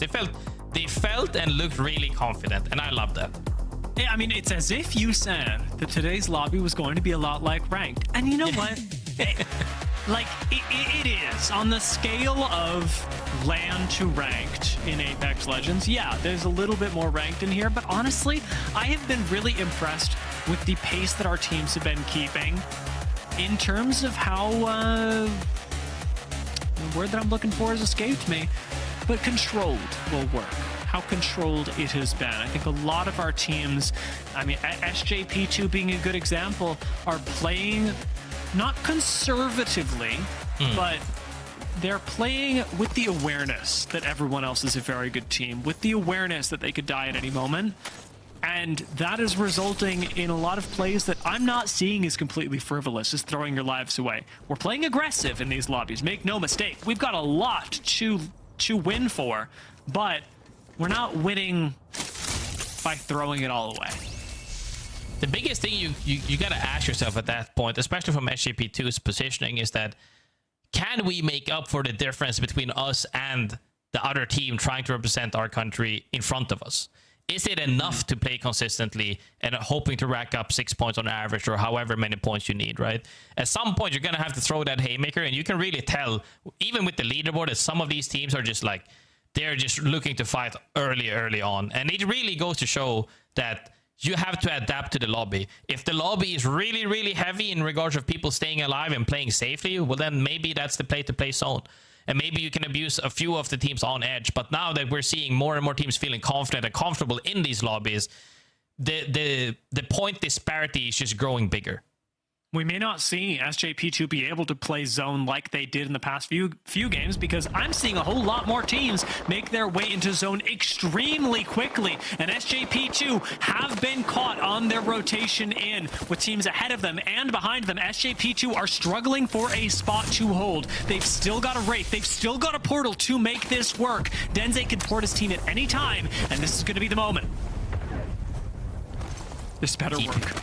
Yeah, I mean, this better. TP comes out hoping to see if he can make any type of safe spot, but with the additional perk and with the way Wraith is played right now, should be kind of safe. Other teams are already rotating in early, as you said as well. This is one of the zones where a couple of teams are opting way earlier, but will it change things at the end of things? Because it does not seem like it. Remix Powers is looking to see if they can get a couple of pokes in, though. Tanko does find a knock. 3 men who definitely use this pickup on Alliance.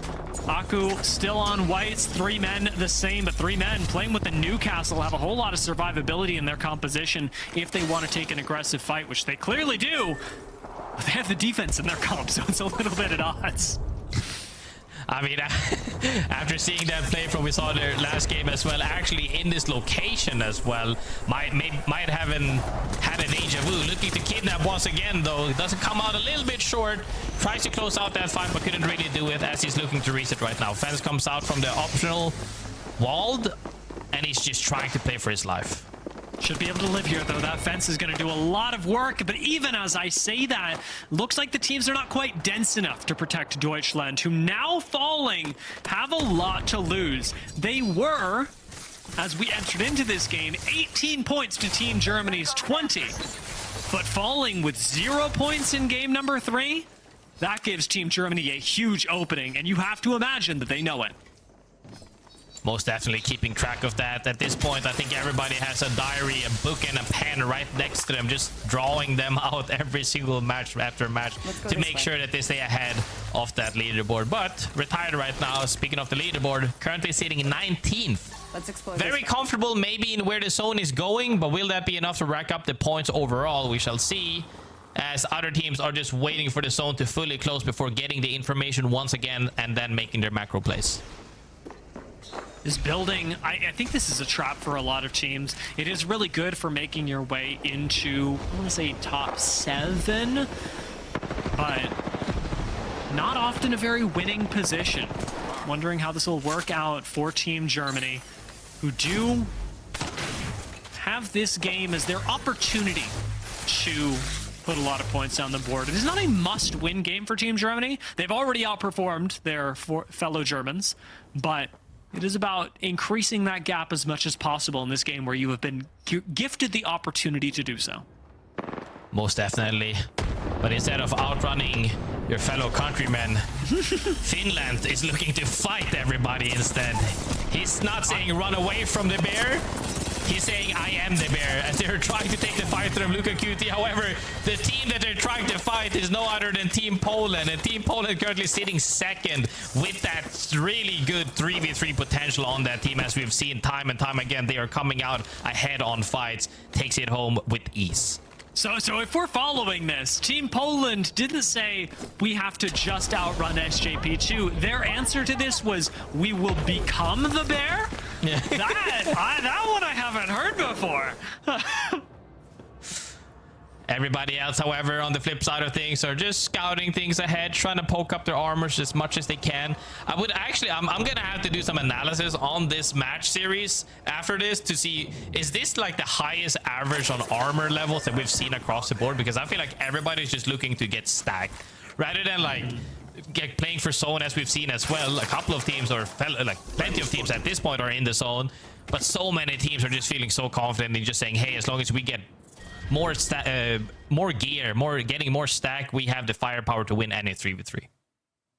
Taking a look at this zone, it is El Clasico. SJP2 did actually manage to play one of the market buildings, which is nice for them. Trapped inside one of the storefronts. We'll see how much that turns into. One of the weaknesses of this position is that they're not going to pick up a lot of kill points, and they don't know that Team Poland is doing this, but I think they can imagine, having seen a couple of squads go down in the kill feed, that Team Poland is in there somewhere, mixing with their business and picking up quite a few points on the way.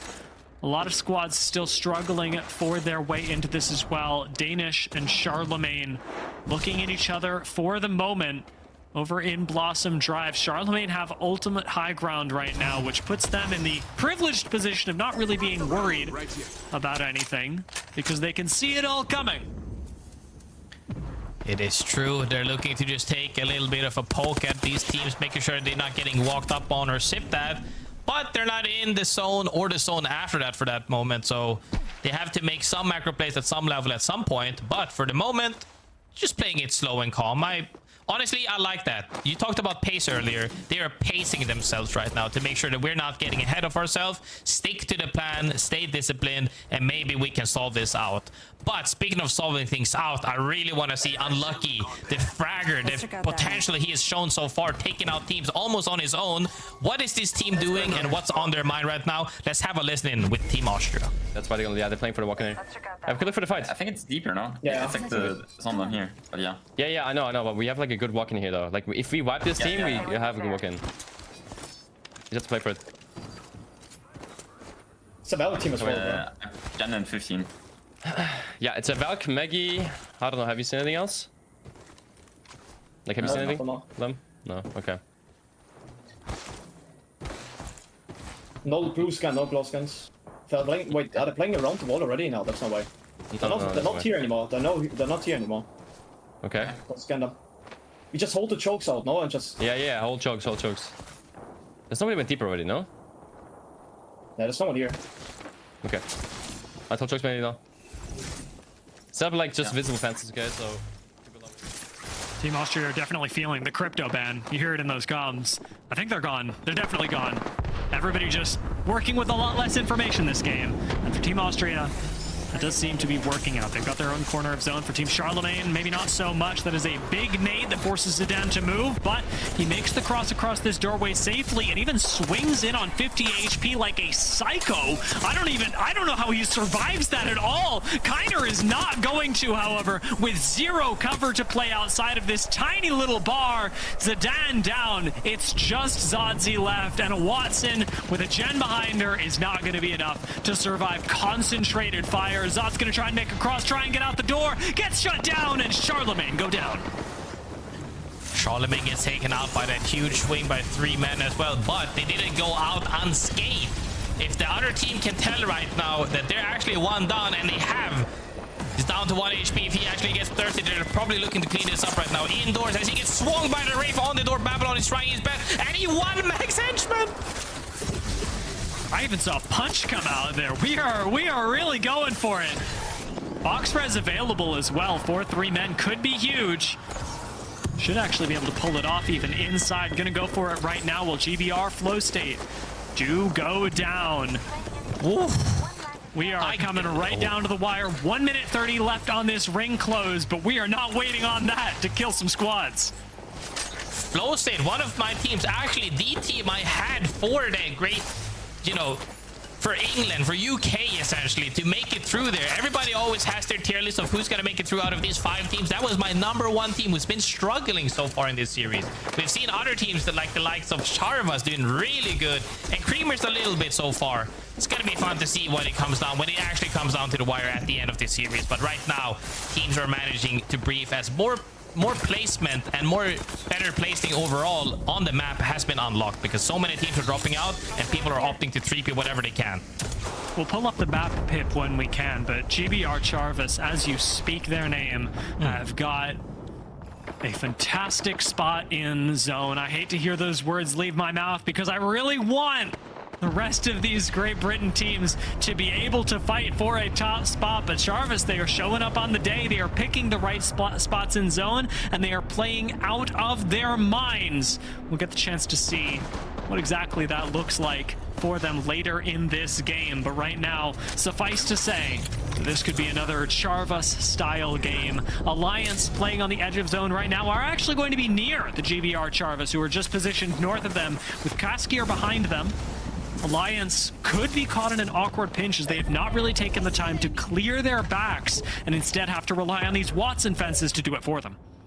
Yes, indeed. They're just going to make sure to hold down their space because they're in the next zone after this one fully closes as well. Probably feeling good about themselves that team just evac over them. That's one team less to worry about from behind them.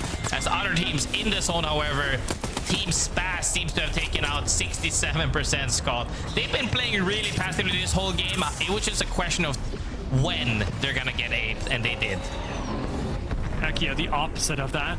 Finishes one squad wipe, immediately goes for the next one, swings onto the low ground again, and is just punishing this portal play. That seems to be a bit of desperation from Danish to try and move from their building. Team Spots, however, do still have plenty of space, plenty of time in this building, though it is not in the next zone. Their walking is going to be a lot easier with all the cover they have due to these overhangs, due to the bridge that connects them, and whatever is happening with SJP2, GBR, Creamers, and Danish. Everybody is trying to do their absolute best right now, and this spot, honestly, not too bad. It comes down to, like, you needing to play from which side, whether it be in this cliff or the next location further down, and they just have to go back and forth to see which side is going to get contested first, or congested on it, actually. Because if they end up fighting for the east side, they could actually come up from that hill and 3P whatever for some extra KP. So that's a good positioning. Retired spot, not too bad either.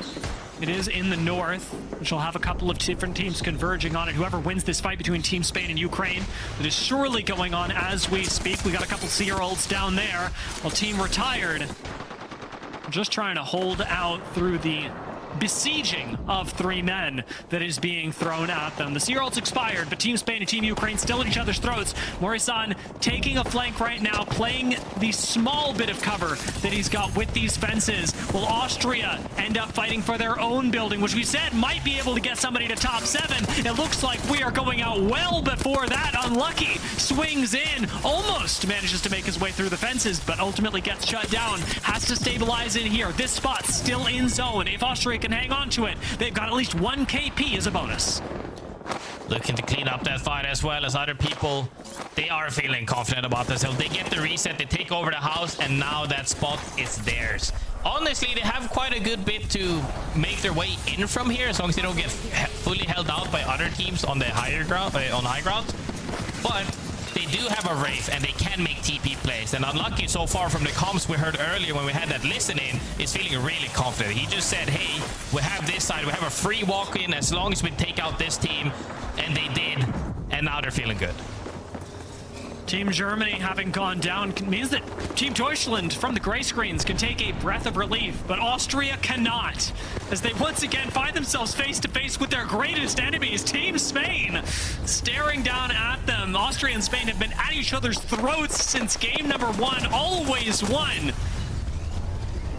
Managing to survive. Normally it's Austria that has come out on top of this skirmish. Let's see if it's Austria again. Alliance may not even outlive that, as Rez is going to go down with a double seer scam to buy them a little bit of space. These nades quite punishing, but cover for Alliance means they get back up. Vibes gets knocked down early, but Hawk has managed to stall it out by getting 2 downs with his nades, actually. Poland tried to take a peek at it. Even Charvas came up from the northern side to say, hey, is there anything we can get here? As the fight unfolded, as you said before, Austria and Spain ends up fighting for that same side on the map, but Austria, with Unlucky leading that charge, has been looking really strong. Austria have won this fight 3 different times. Team Austria are putting down Team Spain in the finals, and it is a terrifying thing to say again as a Spaniard. I gotta, it's tough, but you gotta acknowledge Austria are playing on top of their game right now. And as you say, Unlucky absolutely leading that charge. Big credit to his teammates for taking a step up today, as their semifinals performance was not nearly as strong, but today, something different. Definitely, I think it really comes to with the fact that here they're setting themselves in. They're fully warmed up. They're ready for this lobby. They're feeling confident right now. One of the teams, however, Alliance, managed to make it out of that choke for the moment, trying to opt for that wall play against Charvas, who has been holding it down game after game really well so far, as Alliance comes out on the same side as Team Spaz and Poland. Poland, the terrifying team, the bear of this lobby. They may lose light, but they are still looking to clean up every other team here. Poland back off for a moment, using Axel to her fullest to get the long reset and immediately go for the aggressive play before light is even healed up again. We are getting mad aggressive. Nate firing down from above. We are at 12 squads left, and he wants to be the man to take it to 11. Nate is chewing up absolutely everybody from that side, as they have even got the reset on light there. Nate managed to take and hold space on his own completely by himself. Made such a huge effort right there, as right now Lufka and Light is looking to clean up Alliance. Team Poland still resetting, but with so much cover, and Alliance have nothing. Alliance are gone. The GBR Creamers are going to fall as well. 3 men are out, and on this high ground, Poland, the bear, rule it all. They have got sightlines on SJP2, the only other Polish squad in this finals lobby. Light's got sights on them, but he ends up getting out with the help of the Axel Q, repositioning just in time with very little cover to work with. He keeps challenging that in the open, no cover whatsoever. Feels confident on the Axel to make the Q escape. No other character except maybe Wraith would have made it out in that scenario. So nice play from him. They are trying to take out SGP2 from heights, but Team Spaz is not letting that happen for free, as teams underneath are also fighting. SJP2 literally dropped off that height for free. They knew they couldn't fight Team Poland. Triple purple squad with Axel swinging at them. There's just no way it's happening. And as a result, SJP2 go down. Poland take another big bite out of the lobby. The GBR greats are looking to live up to their name. Can they finally challenge to be one of the great squads coming out of Great Britain? Team Spas going down. 3 teams left. And again, Poland on top of them all. Poland is definitely going to look to close out this game, but Greats have so far been doing really well, getting that pace with an extra KP on the board. 3 squads left. We're going to make it 2. And graceful. The unfortunate reality is no one outruns Poland. Whew. Poland indeed. From having played the same choke on the opposite side to the east of Alliance, coming in from the most chaotic side where there was actually at one point 4 teams fighting each other, made it in, took over the wall, and wow, I will say for anybody who didn't watch that, watch his POV right now. Nate, as the Seer, took over the wall while his team was resetting and managed to hold off several teams and taking that space for them, which ended up closing them the fight essentially, or closing out the game for them, because that allowed them to take over height and then push off SJP2 and then just look down and shoot fish in a barrel on the teams beneath. That was a beautiful game of Apex Legends. You know, like some people get to, I don't know, attend a Michael Jackson concert. Some people, I'm sure, saw Picasso paint. I watched Team Poland win that game, and it looked the same, bro. That was, you know, some teams just get it. I'm not saying the Team Poland is going to be able to do that every time, but this was a fantastic game. And the thing is, the Team Poland have had great game after great game, and this one being fantastic not only puts them on top of the lobby, but at the halfway mark through this series is almost certain to be putting them at the Esports Nations Cup. SJP2 are still in the top 10, but the gap from 53 points to 16, I mean, graceful. What do you say here?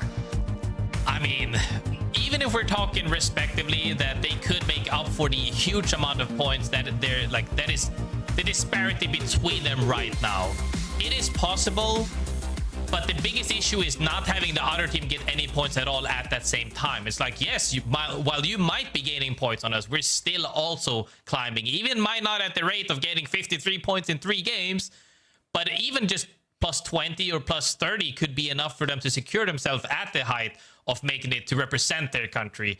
And they're definitely feeling really good about themselves, and Team Poland are now looking super strong. But I mean, to make sure that you are getting strong, I think it's important that we all take a break and let our players take a real quick break as well. So get some snacks again. We'll see you guys in just a little bit and come back for some more Apex Legends.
happen, especially with, I know you've talked about this, Graceful, Invis coming to Apex Legends, and not just when you're AFK in a drone. There's a lot to look forward to. The patch notes are out. I would encourage everyone to go take a look at them when you have time, but we are in a bit of an awkward spot, Grace, where I want to talk about what is going to happen to Apex Legends, and we're also seeing something of consequence happening right now. So it's up to you. What are your big reactions out of Marked before we get into what's going on today? I mean, I will definitely say I enjoy seeing Apex evolve as it has over time. And you said you miss Bloodhound coming back, Blofhunder, the Allfather, Schallslatra once again, and I'm very happy about that. But let's get back into it. We're here for the matches. Yes. We're here for all the streamers, for all the players that everybody is following and vouching for. The matches so far have been really good, especially if you're a team that specifically share, for Charvas, in my opinion, one of the teams that have been really good. But Poland, can we talk about Poland as well? The consistency across that team and the level that they have on all of the players is so high. We can talk about Poland. I have to admit, I did troll you a little bit. I said that I wanted to talk about APAC North while you were in the bathroom. Oh, sorry. And so I had them pull up the leaderboard for APAC North. That's my bad, Grace. It's great.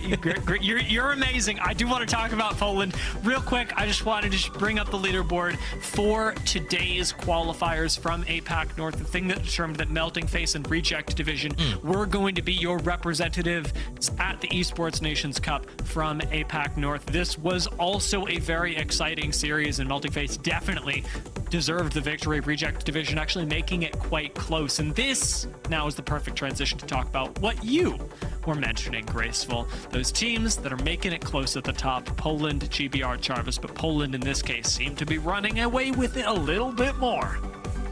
Speaking of running away with it as well, one of the teams that I think has been soaking up too many points, Danish Dia. Yeah. Like, it's such a hard thing to flow in between of like, oh, these teams have already called, we're not too happy. Like, well, we're happy. They were probably happy previously to this series, and they're soaking up so many points because they already made it, So what's really happening is everybody else just has, a sweat line dripping right now on the side of their forehead as they're saying all of these points could have been to our teams that we're cheering for right now, especially on the likes of, bros, the French teams and some of the Great Britain teams. Yeah. Ooh. Okay. We'll come back. We'll come back to the leaderboard. But right now, as you're alluding to, those 4 slots are what we should be focusing on. The fact that we have to be comparing the teams from Poland to the team from Poland, the teams from France, Germany, Great Britain, because those are the 4 countries left to determine. Everyone else here has made it. When we go to Americas later, we'll be figuring out what Mexican team will be representing and what team from the United States will be representing at the Esports Nations Cup. Outside of that, everybody who's taken the time to look in the bottom right will also notice that there are some wildcard regions that we'll be adding in later. But trust me, those are going to be sorted out on their own. They are sort of self-explanatory. We've got host region, solidarity spot. You can apply for the solidarity spot.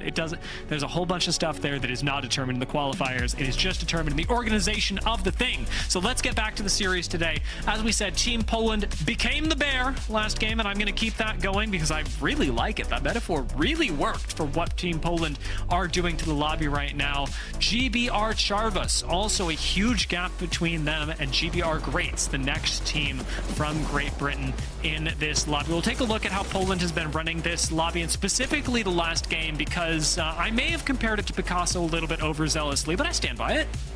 This is the moment I was talking about, though. If you're talking about Picasso right now is Nate.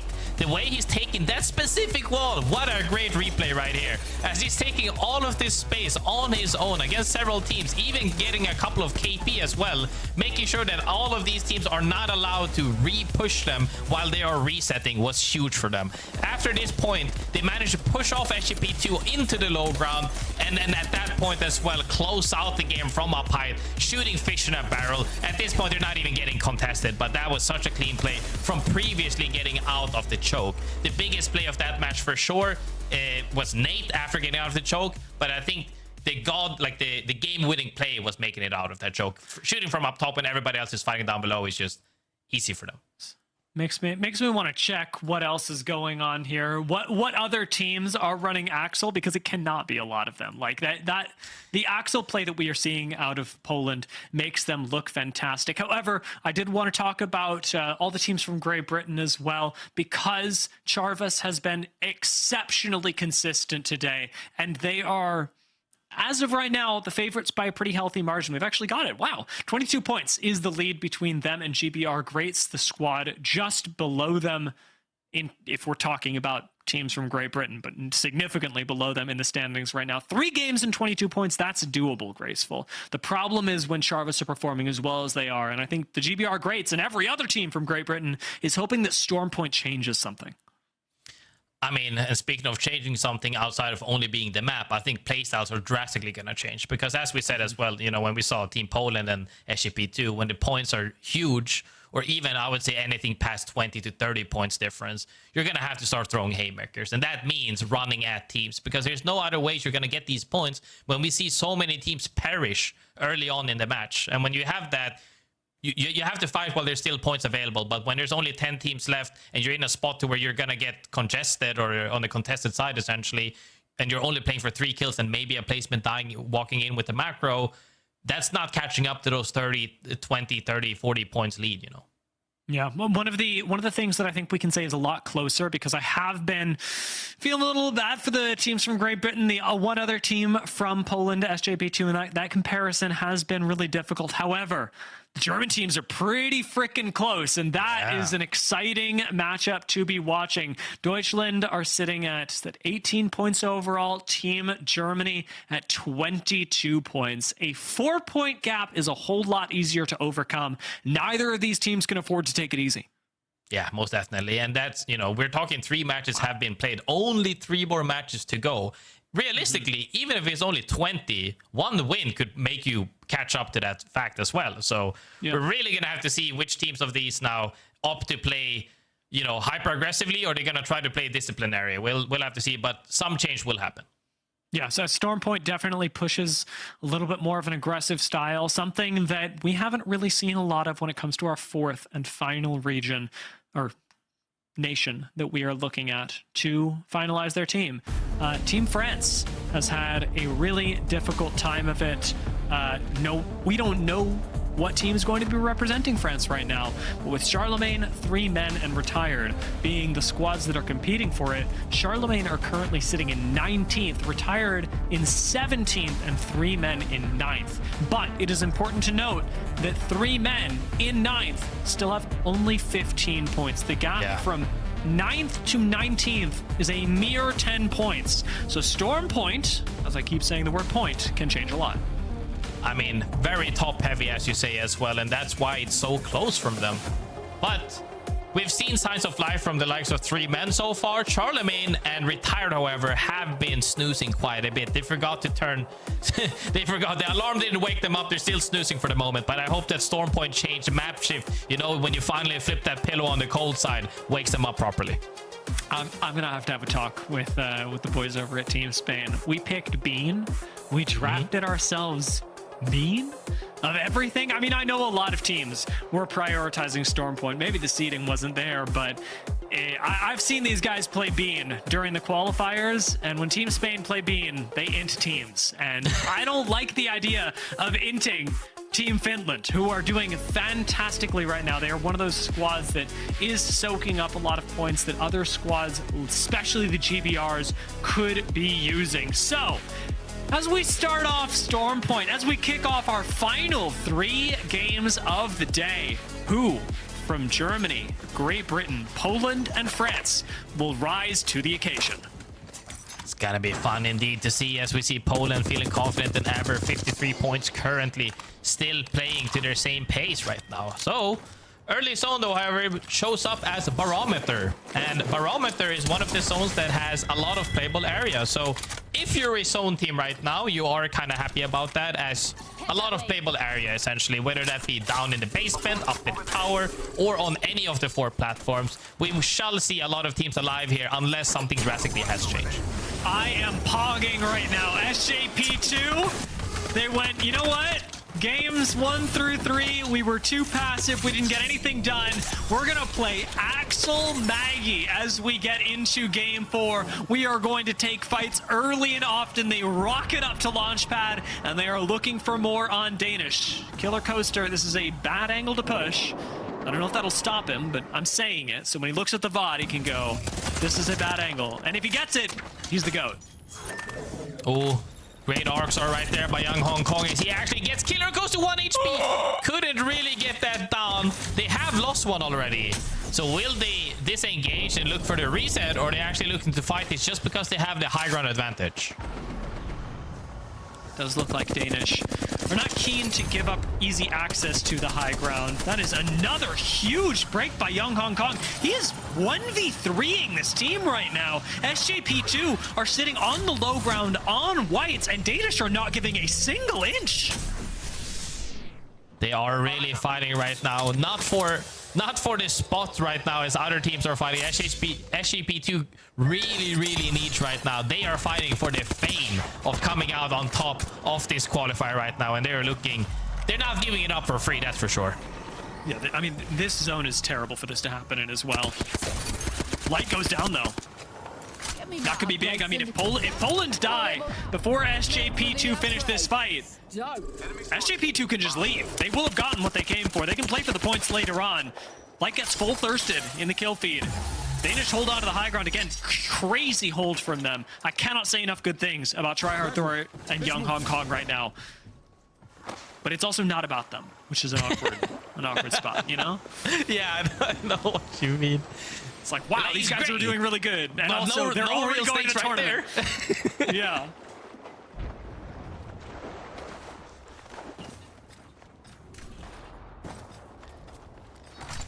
Charvas, though, one of the teams that it is about them, Dia. This is one of the teams it is about right now.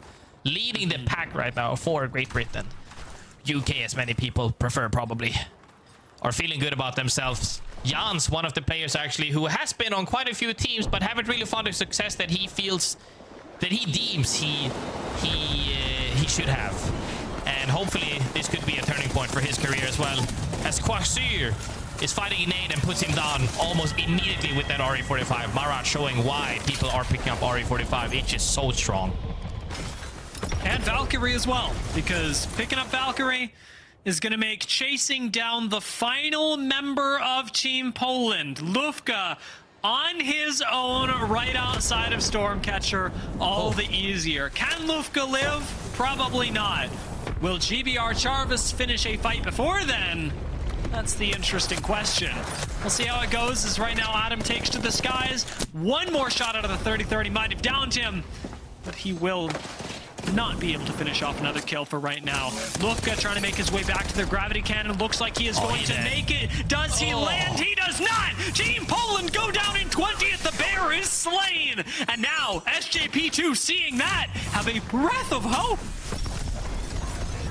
Definitely feeling good about themselves right now. However, they managed to get a couple of points on the board, but the biggest thing is that they actually have a side almost clear for them. Walking is nice. They get information right there as well, as we saw them take the UAV. They're definitely going to feel good about themselves getting a couple of KP and more loot on the table. However, on flip side of things right now at the mill, huge fight breaks out. It comes to a 2v1 trade, I believe, as Lotus gets taken down and Finland goes down. Team Spas and Team Finland both already qualified for the Esports Nations Cup, but hoping to make their way up the leaderboards. 12th place for Team Spas right now, and with seeding being their main goal for today, a top 10 I would consider an easy victory for any squad that ends up qualifying today, especially because there are a lot of teams that are not going to be going to the tournament at all. Top 10 probably means a lot better seeding than just 10th, if that makes does that make sense? Am I explaining myself? Yeah, that makes a lot of sense. Fighting for seeding is more important than people know as well, because yes, like POI drafts in general, as a huge break comes out, he cleans that up nice. As like POI drafts in general has really been beneficial for the game, in my opinion, of stabilizing the chaotic nature of what we used to have when you had to contest each other, when we used to have that armor even on spawn, you know. It's been stabilized quite a bit. But being able to pick your favorite spot on at least one map that you're playing really feels like it kind of makes you guaranteed X amount of points. But if you're in a really bad spot of seeding and you don't really get to pick something that you're comfortable with, things can, like, never mind the fact that zone shifts as well. Like, seeding is really important. I don't know what just snapped inside of him, but we all saw that elimination of Team Ukraine with Denze playing aggressive on the Axel. And I just want to say, I don't know if it's going to keep going, but if it does, that kind of player, that's the player that dominated Challenger Circuit in 2024, in 2023. Denze, he's played in these kinds of lobbies for a very long time. Of course, he's played in Pro League, but I remember Denze being the terror of EMEA Challenger Circuit. And the way we just saw him play is exactly the kind of confidence that he is going to need to do that again for these quals. GBR Charvas, they've got that confidence, and they take down the GBR Creamers with it. With it, one extra step further along the journey of potentially representing their country, feeling really confident about themselves. And yes, as you say as well, being confident is key right now. And what other confidence do you need when you've had essentially 3 good games back to back to back with a lot of points on the board, 45 right now, and seeing another team, GBR, in the kill feed go down? They're feeling really good right now. They're actually rotating in such a way that we could easily see GBR Charvas run into SJP2, see whose momentum is worth a little bit more. GBR Charvas have less to lose because they are in second place right now. Maybe that means a lot. But on the other side of the map, I'll tell you what means a lot to me.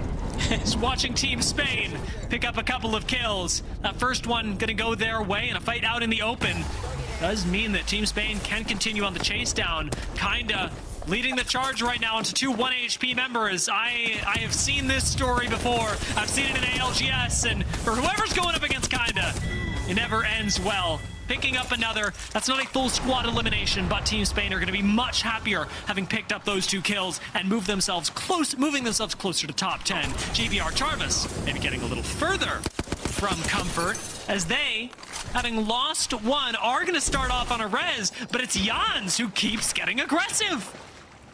Jans on that Axel, always been known to shoot this gun really straight.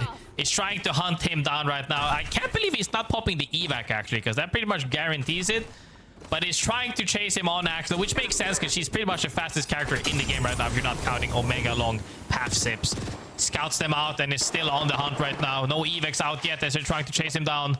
Killer Coaster running for his dear life. Get consumed by the bear, outrun the bear, or become the bear. And right now, Killer Coaster is about to get killed. We gotta remember, we got the all-important option of outrunning your friend. And listen, Graceful, I love you very much, but, you know, if I gotta put you between me and Jans, I will. SJP2, they're out of here. 15 squads left now means that everybody gets a point. Yay. That was a dumb thing to say, but whatever. No, there's definitely people out there that are happy with placement points regardless, but I think that's more than fair to say. Danish, however, one of the teams right now sitting dead, like on the cusp of the zone moving, and they're getting absolutely drilled.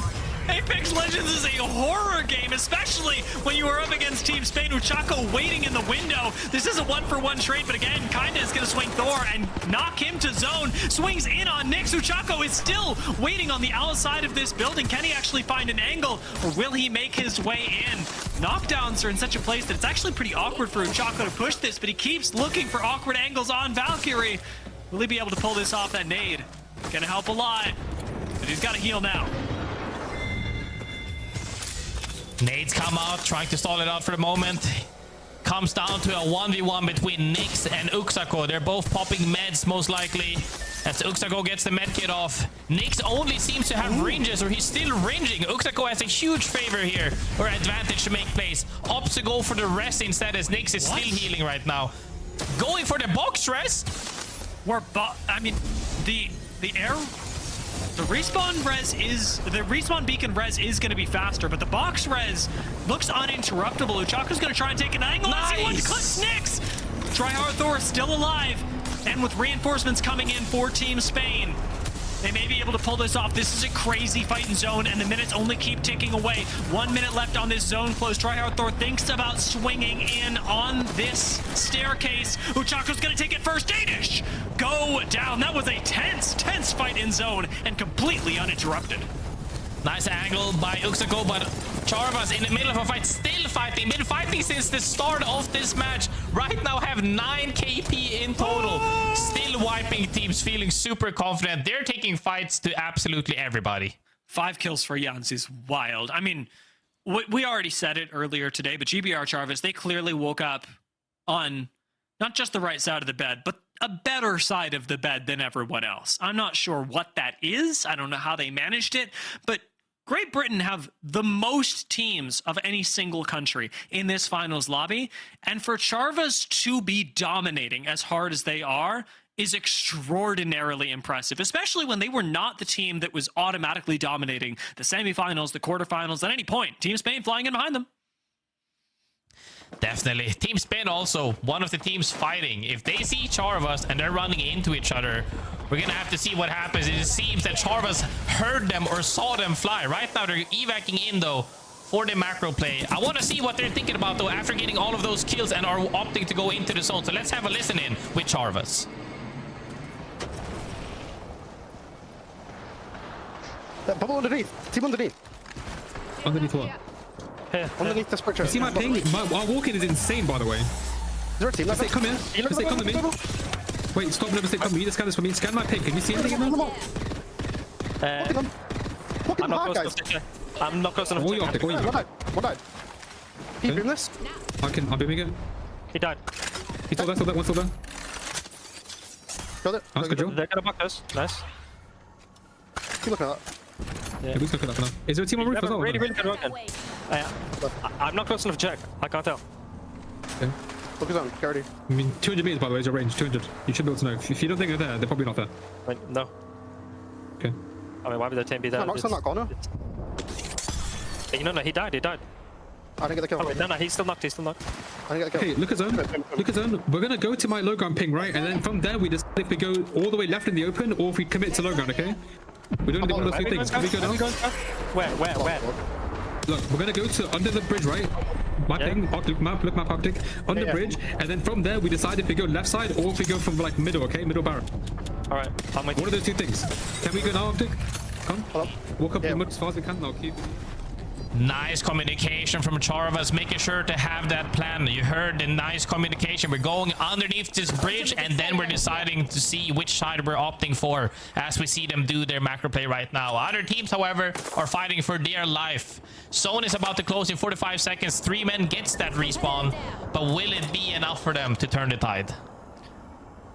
Right now, I think the GBR Charvas are encountering a lot less pressure than they had imagined. They sort of walk up onto the bridge and nobody's even looking at them.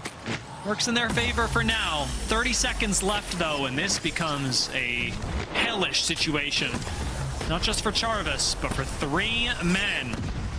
This French team currently in the lead, but only sitting at 10th. Not a whole lot of points buffering between them and the other French squads that are hungry for their spot. We've still got Retired and Charlemagne chomping at the bit to get ahead of this team, but running baby comp with a Valkyrie in this game, it is hard to kill 3 men. Definitely. 3 men right now flying in with the Valk, getting this information alone to see where they can land. Are they gonna opt for the safe one, or are they going even deeper where the Greats are currently playing? GBR Greats standing ahead of them, opt to land in the water. Gonna be hovered about them. They have bubble, and as you said, are hard to kill, but at some point these abilities will run dry. If Greats had purples, I think they end this, but because they're sitting on blues, there's no real option but to coexist, especially with Newcastle still being an option.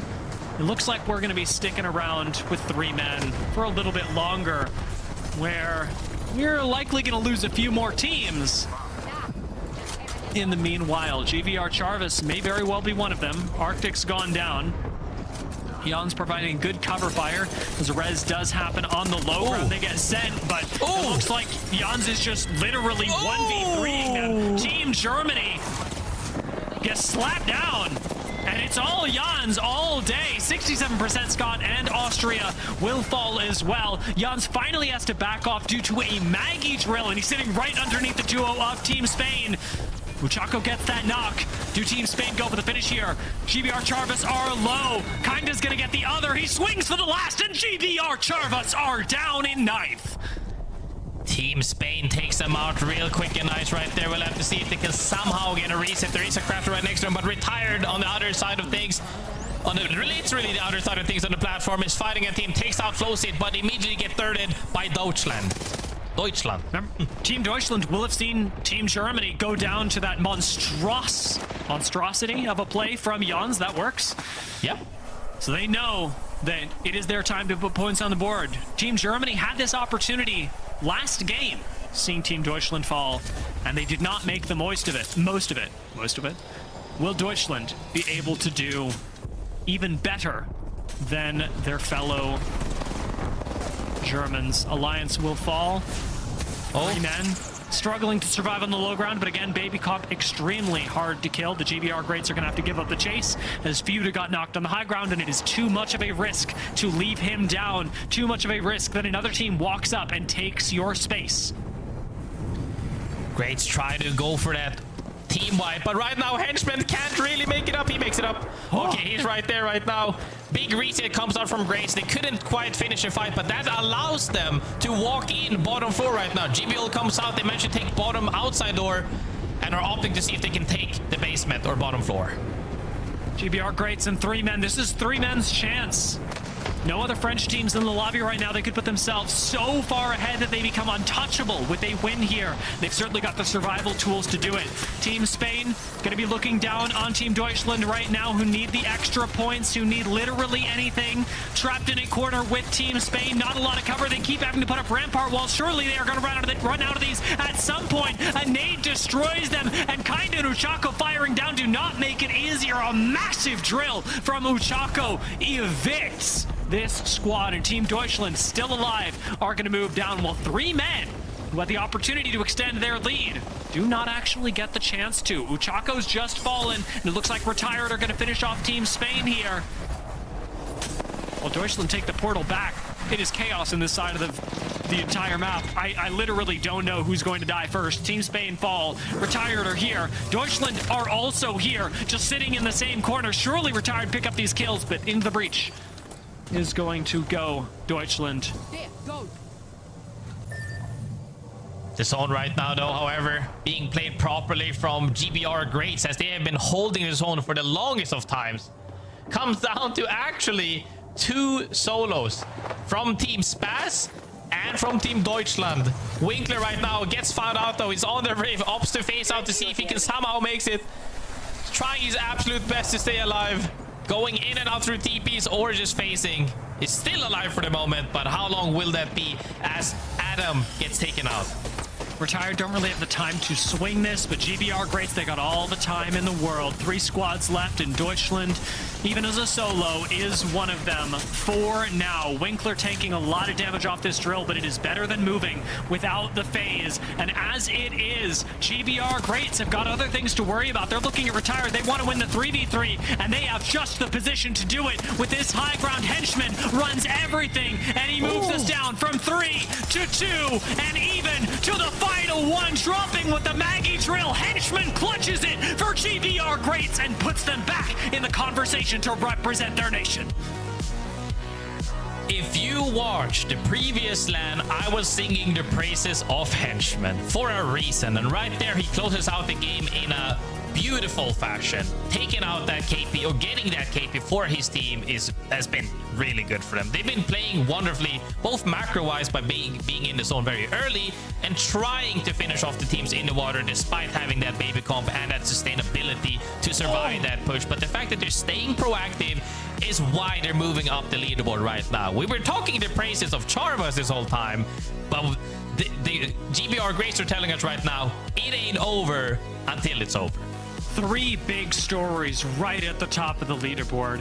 GBR Greats catching up making this a competitive series for who will represent Great Britain as they managed to pick up where Charvas unfortunately got let down with 14 points. It is not the end for Charvas. They still have a massive lead, but the GB are greats. They're there to contest. Meanwhile, Retired, picking up 17 points, can finally contest 3 men who only grabbed 3 points, and Deutschland managed to put up points when Germany fall early, maybe taking a lead with 2 games left. We'll take a look at the leaderboard right now, and it's a lot closer. Charvas and Greats now just over 10 points separating them. A single victory would put Greats easily in the conversation. For Poland, we are still extremely disparate. 2nd to 11th is a difficult gap for SJP2 to close.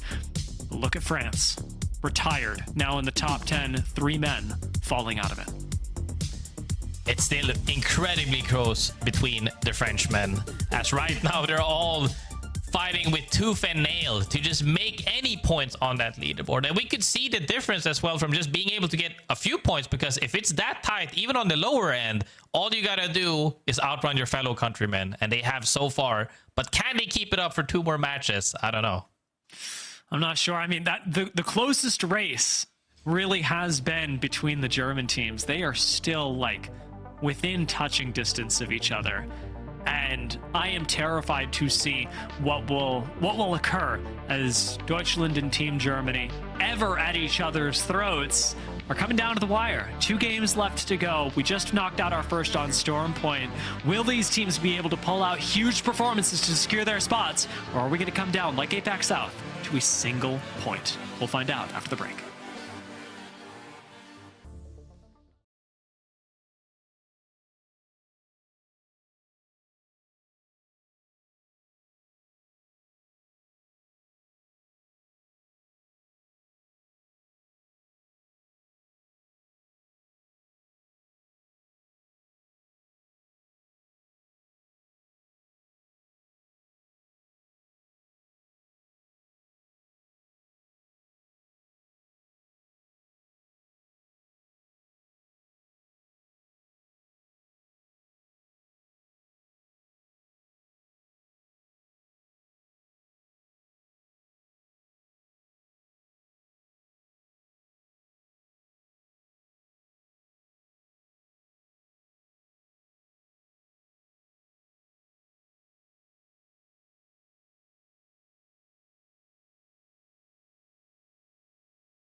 said, Henchman really taking life by the throat there. That's what I'm gonna go with. That was an impressive win by the GBR greats, and as we say, something that really put them in the conversation. I do not know. This got life like the rest of the GBR squads. That, I mean, you're looking at that performance, and just to reiterate how crazy of a day this has been, GBR Charvis and GBR greats, of the 5 teams that came in to represent Great Britain, are the only 2 in the top 10.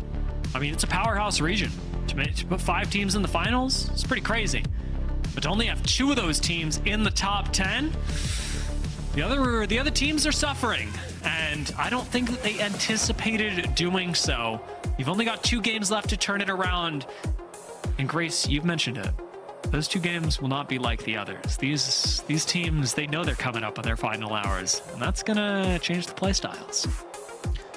That's the thing. It changed. Like, the lobby changing depending on how far up or how far below they are on the leaderboard changes not only for the teams that are ahead as well, because now the more chaotic it is and more people are fighting and aping, the teams that are so far ahead just have to play discipline. Just make sure you don't get thirded and you can stay ahead, right? Whereas the teams that are far below have to throw haymakers and really swing high to hope that they connect with something, connect with any blow at that point to match up that point disparity. And we've seen it happen. GBR greats made it happen the last game. And since the points are kind of like soaked up by a lot of teams that are, like you said, it's not about them today. Teams like Danish, teams that are called, even Alliance, don't have that many points, but teams that are soaking up points that don't really need them today in this series, it becomes a lot tighter than it has to be. Do or die game for 67% Scott, GBR Creamers, and GBR Flow State. Those 3 teams. I mean, if they don't win this game, it becomes not mathematically impossible, because you could just kill 57 people and farm respawns, but okay, you know, it becomes mathematically, shall we say, improbable that they win if they don't win this game, with GBR Charvis sitting at 56 points at the top of the leaderboard right now. SJP2 also desperately need to continue what they ran with last game. Poland need to go out early, and SJP2 need to farm up the game, and they are going to try and do that right now by picking a fight with GBR greats. I think Henchman smells this coming. Or hears it coming? Probably hears it. SGP2 has given up on the reins of playing slow and disciplined, or opting for the fight right now. GBR greats, however, not shying away from that. Henchman's holding the angle with nice discipline, but does have somebody pushing his close. It's Denze who pops up and jump scares AJ, forcing him to back off with a couple of ARC stars. SJP2 control the corner, but they don't control much more. A little bit of regen coming in from AJ as he managed to connect. But GBR greats are playing this slow and cautious, backing off onto the low ground, using their catalyst especially to create safe space by laying down a couple of piercing spikes that are tough to push through. AJ still on the run. The team is split. GBR greats are playing a 2v3. As AJ jumps down to the low ground, it actually finally becomes a 3v3 once again. Denze follows! Denze's crazy! The great apening is happening right now as the Greys are doing their best to survive this mayhem coming out from SJP2, who has given up all hope right now. They turned to the dark side. They are opting to run people down. So the question is, where are we in this arc? Is this the sort of like Darth Vader aura farming turning to the dark side?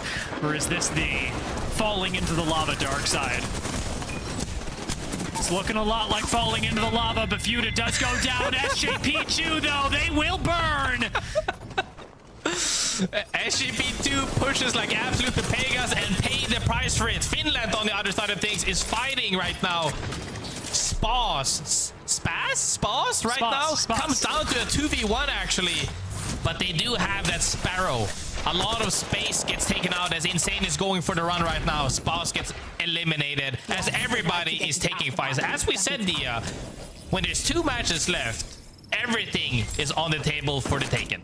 You're being exposed for not playing enough Alter right now, by the way. I know that Team Spas is not German, But there's no way that you can play a healthy amount of Alter. Sorry, not, what am I doing? There is no way that you can play a healthy amount of Axel, I say, as my Apex addled brain malfunctions, and not hear her say Spas all the time. Like, it's just, when I see their name, I must say Spas. There's no other way to do it.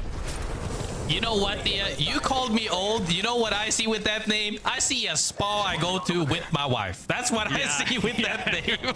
This is the only thing I'm thinking of, and they got eliminated. Right now, though, Creamers, one of the other teams from Great Britain, needs to make a stand. It's either this game, or it's most likely, like you said, very improbable for it to happen. So right now, keep an eye out for everybody representing Great Britain, even France, and also Poland specifically. Some of these teams are really playing for everything right now.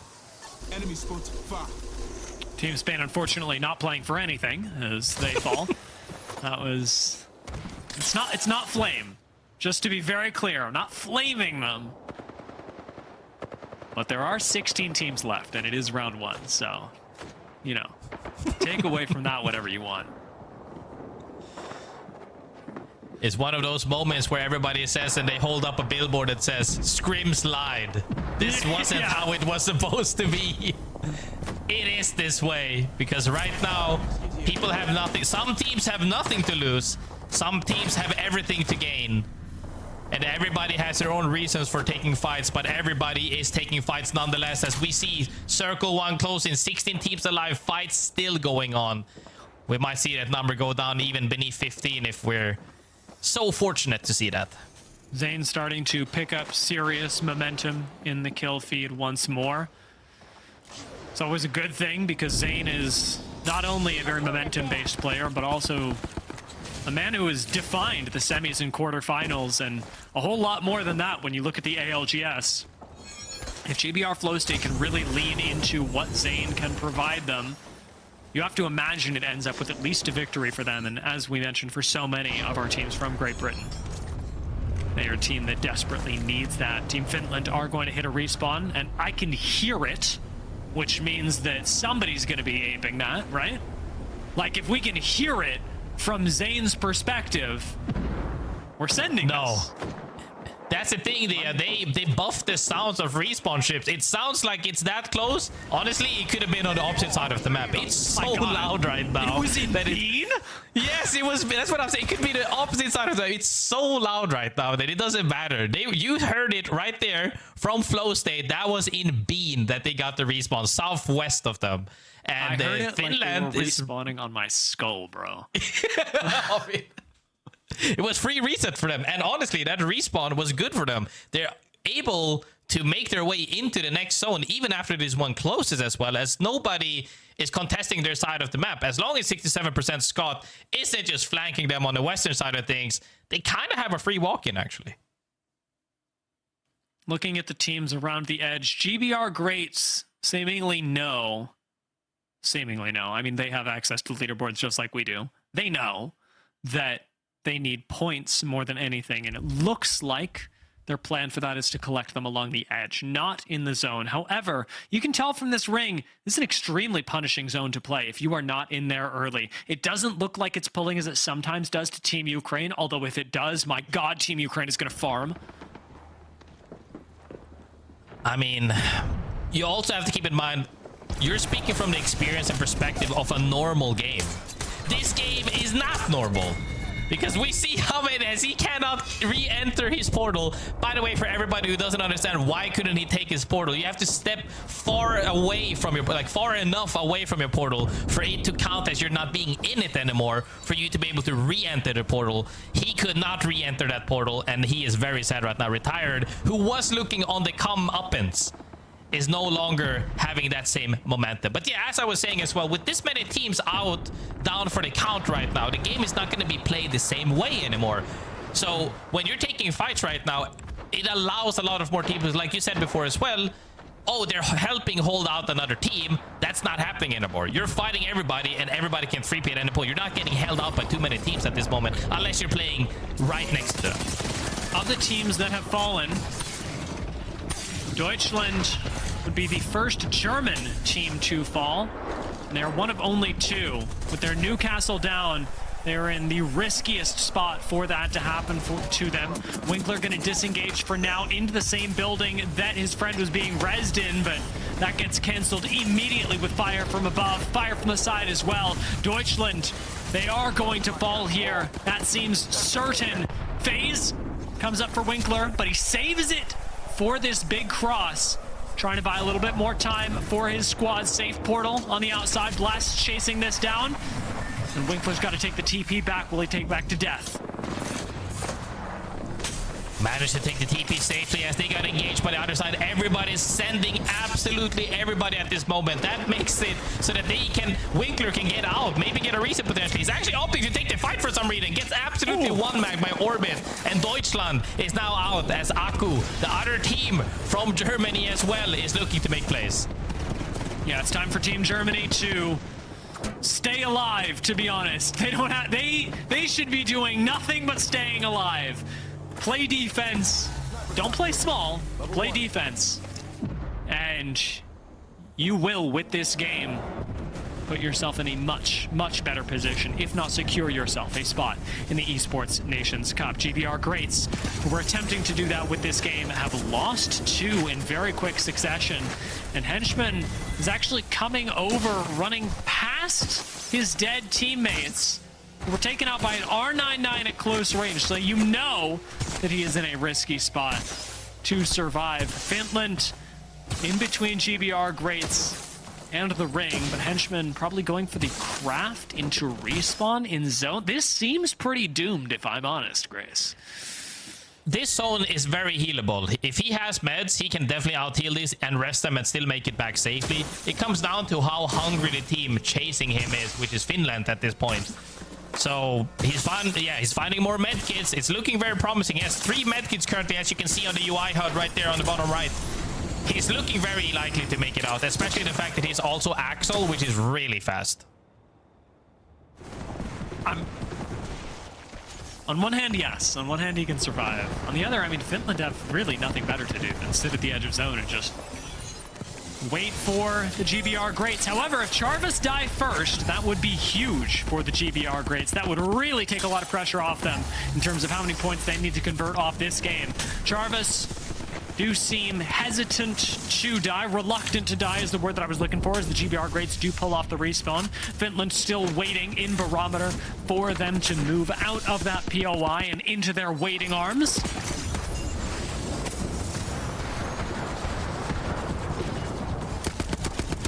As the zone hasn't started closing just yet, just short of 20 seconds to close before we are seeing any major forces of macro. Jans, from the same form as the last game, is still hitting his shots so heavily right now. Are they gonna take this fight to Kaider and Ishidan or not? As we see right now, Henchman, after getting that rest, is already locked down in a fight again. If the GBR Greats turn this, they absolutely are great. Healing the zone, then walking right into the fight with Finland, who have been waiting for them this whole time. That is a huge nade from AJ. That could be the thing that turns this fight, and the rest of GBR Greats have to know, especially now that Charvis are down. This is GBR Greats' chance to take the lead. It is take the lead or die here. It could even be both. 1 for 1. Henchman's gonna go down. AJ is gonna fall as well. Fuda gets another knock, but he's knocked to zone and tries to pick up a kill. Secures 1 point and dies. GBR Greats. They close that gap by just a little bit. It is not nearly enough, and we're going to go to game 6 to see whether it's Greats or Charvis, because they are still right next to each other. Fighting this right now, essentially holding hands at the finish line, trying to see who can pull who back. Finland right now, though, is getting punished by Danish for having that terrible walk-in with them, as they traded 2 for 2 initially. And that's a rough way to go, because right now Finland is getting absolutely oppressed by 2 teams, 1 on each side. Team Ukraine on one side, Danish on the other side. Grace, can we get a map hit? Can we look at this next zone? It actually did pull back up towards Team Ukraine. It actually pulled away from Cedo.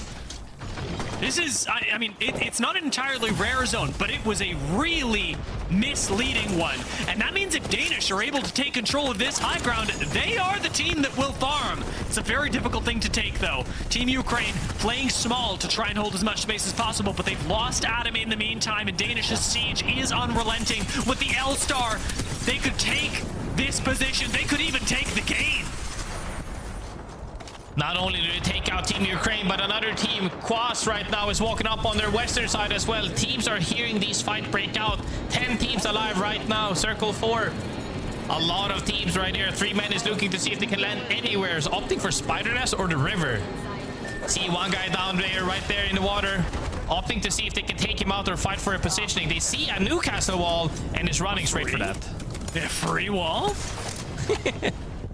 You don't even have to ult for this. It's just cover given to you for nothing. It's not great cover, not inside the next zone, which you will have to contend with in 12 short seconds.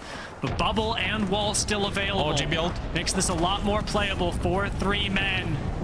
On the low ground, our Kazakh team not doing too well right now. Is Takeo going to get greedy for it? Is he going to try and wall close to this? GBR Creamers go down. This was a do-or-die game for them, and they have died. As we see 3 men trying to line up some shots as well. Everybody is right now taking cover in the river. Poland, Quas, Floated coming in from northwest, as well as Danish controls 90% of the next endgame zone. Is holding that height as 3 men is trying to clean up the riverside right now. Babylon's hitting a couple of shots here with the Sentinel. He's trying to see if he can get a couple of additional KP on the board, because once again, we said it before, you're fighting the other teams in the same country as you, not necessarily for the top of the leaderboard. Babylon's knows that head glitch better than I know my own mother. He is shooting grass and hitting heads. How is he doing it? Even with this, it looks unlikely that they'll survive. 3 men are being focused down with the amount of pressure they put on other teams. Charlemagne looked like they had a free walk-in, but Alliance started to wrap them from behind, forcing Zidane to move in and cover this angle, even as Kiner and Zod go down. What looked like a chance for Charlemagne to retake some momentum and have a chance at representing France has turned into yet another game where they are looking down the barrel of being eliminated with very few points. Currently sitting in 18th right now. It is not a good look for Charlemagne. Zidane's got to rat out a few points, and he is right. He's looking straight at 3 men. The Sentinel monsters. Yes, indeed. But while all of this was going, Danish is still lighting up that kill feed. I cannot believe it. They've been killing non-stop this whole game. Will something stop them? 3 men, however, gets taken down. One of them up for the reset. They are playing a very defensive comp for that specific reason of we being able to play anything. Danish finally gets taken out after that madness. Alliance is looking to make a play on this as Hakis flies over the wall and says hello right there with his massive, gets that knock and gets that wipe on 67% Scott, and right now they have the god spot. It was another do-or-die game for 67%, Scott. They did die, as we have been saying, for many teams today. However, Alliance, taking a look at that, Hakis on high ground with infinite ammo Kraber.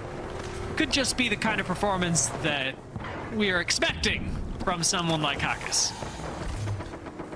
That's the thing. While everybody is opting to see if they can get any more kills on the board, nobody is opting for good positioning, as 3 men right now is far down low and saying, hey, get these kills in KP and placement points instead of opting for a better spot right now, as they've taken out everybody. Germany gets absolutely demolished.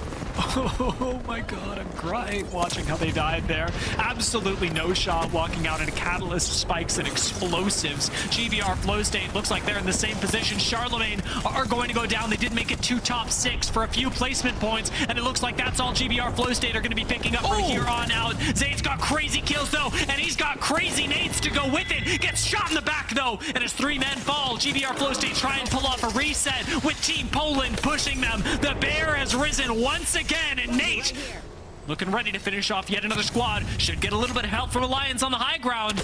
Hack is looking at this. Who's he bullying? Contact. Enemy mobile shield here. GBR Flow State are actually still alive on low ground. Goodbye. I mean, they have absolute height right now. The only one team that can contest them is the team Qualifiers right now on the south side, essentially. But the zone ends towards Alliance. That means they're the last team that has to move. Everybody else has to fight for them.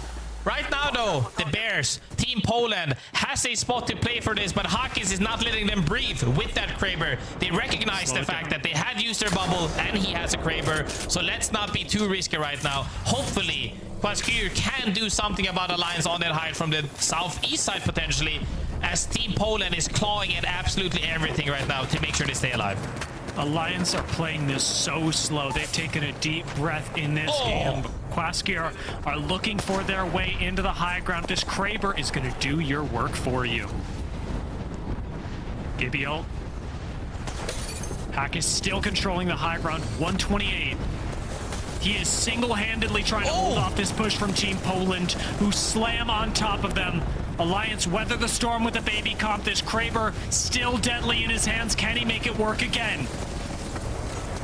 Kaskier, they move in for the third party. Alliance lose control. And Quaskier with the high ground. This should be their game. No! Poland. They're taking this one once again. Poland have been unstoppable this tournament. And a bubble in the face of Quaskier. Lights goes down. Nate pulls off the res. These teams are so hard to kill, but Nate wants to swing it, and he does. R99 through the outside of the bubble, and Poland take control once again, winning game 5. Poland is the champion of this game, and they have remained strong from the start until this match as well. It's not over yet, but it's looking very likely with the form that we have from them. Nate, Lufka, and Light did not let Alliance bully them with that Kraber for free. Opted to punish him for that, forced them to use their utilities, and eventually Alliance got pinched for that high ground. And the fact that they still came swinging, I think they double swung on that rock and got an instant down, is what made them win and close out this game. You can hear them roar, man. Poland unstoppable in that game. They've got an infinite ammo Kraber in the hands of one of the world's best IGLs staring them in the face. And they take that game. What on earth? Incredible game from Poland. Quaskier also playing really well. Alliance, great God spot. But when it comes down to it, Apex Legends is about knowledge, positioning, and execution, and Poland out-executed 2 incredible teams. The biggest thing is that a lot of the times in these matches, you come to a point where you're like, where there's no man's return. You can't return anymore. You have to fight for second with KP, for better placement in KP. Or are you clawing at the fact that you're hoping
Honestly, even a top 3 from Charlemagne could potentially put them ahead of their fellow countrymen. Yeah.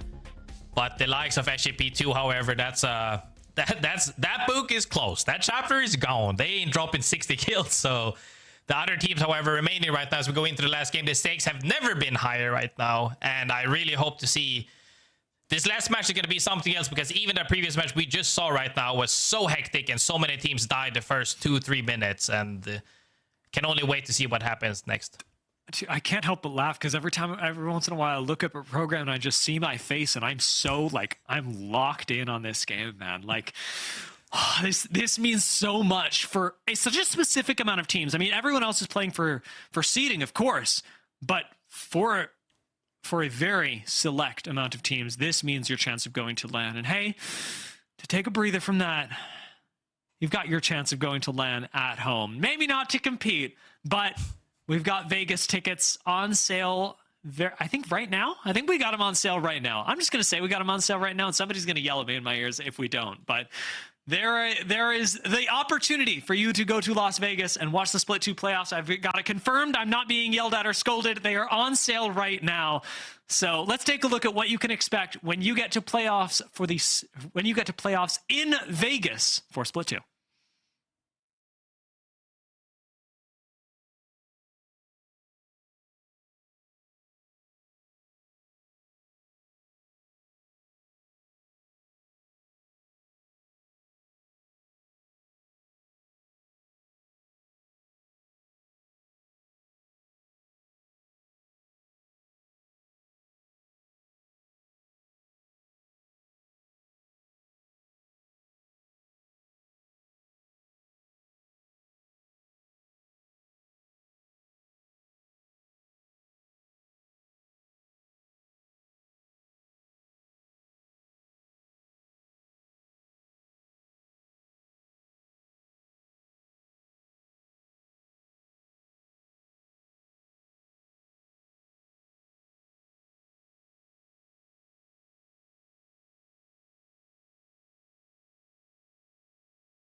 You can ask for, and it is going to be the highest level of Apex Legends competition we get this year, because Champs is the following year, because that's how our years work in Apex Legends. So in the year 2026, Split 2 playoffs, probably the best Apex Legends that you are going to see played.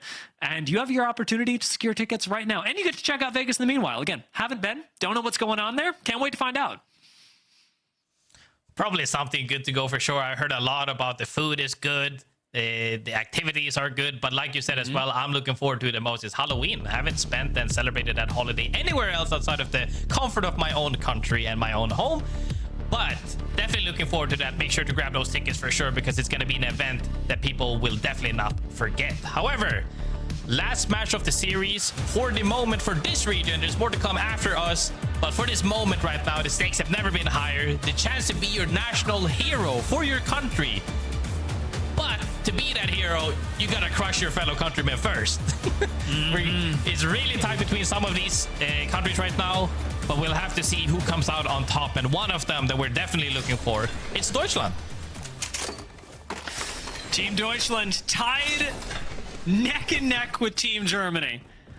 A 1-point difference ended up being what made it for Team Australia in APAC South. I suspect we are going to be in a very similar place with Team Deutschland and Team Germany, who have been performing equivalently during the course of the day. They are not the only team to have eyes on them, though. 3 men retired and Charlemagne. All these French squads very close together, and we've got 3 teams from Great Britain extremely close. For Team Poland, they have all but secured themselves their spot in the Esports Nations Cup by playing out of their minds. They are the predators of this lobby. And I anticipate that they will run this game as well, because you don't just play out of your mind for 5 games and forget about the 6th. Team Poland, they are a machine that just keeps on going. Most definitely. I think that they are more than happy, though, with the results they have put up so far for the moment. But as we saw as well from Team Germany, other teams that are a little bit more tighter to this lobby is going to be staring at that kill feed to see what happens right there. But one of them that's not staring at the kill feed, they're doing the killing. It's Team Germany right now as Kuro takes the first knock.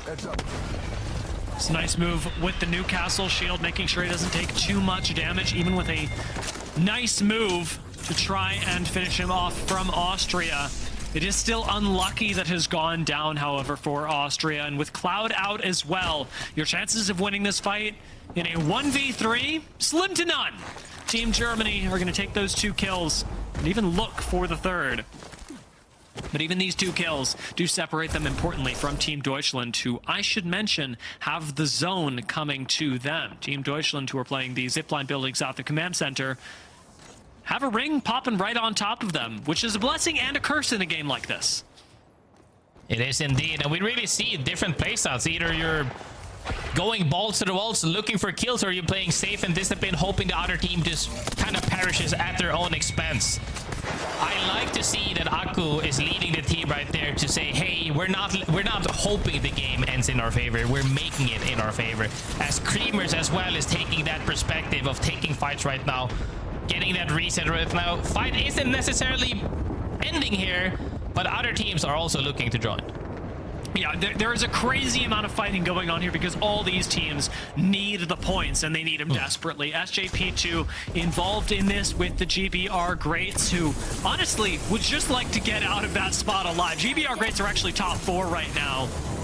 And it is no surprise to me that they end up fully disengaging from this fight. It is much better to stay alive, live to fight another day. Especially when you have a chance of actually making it. You don't need to risk your game. Austria are going to go down.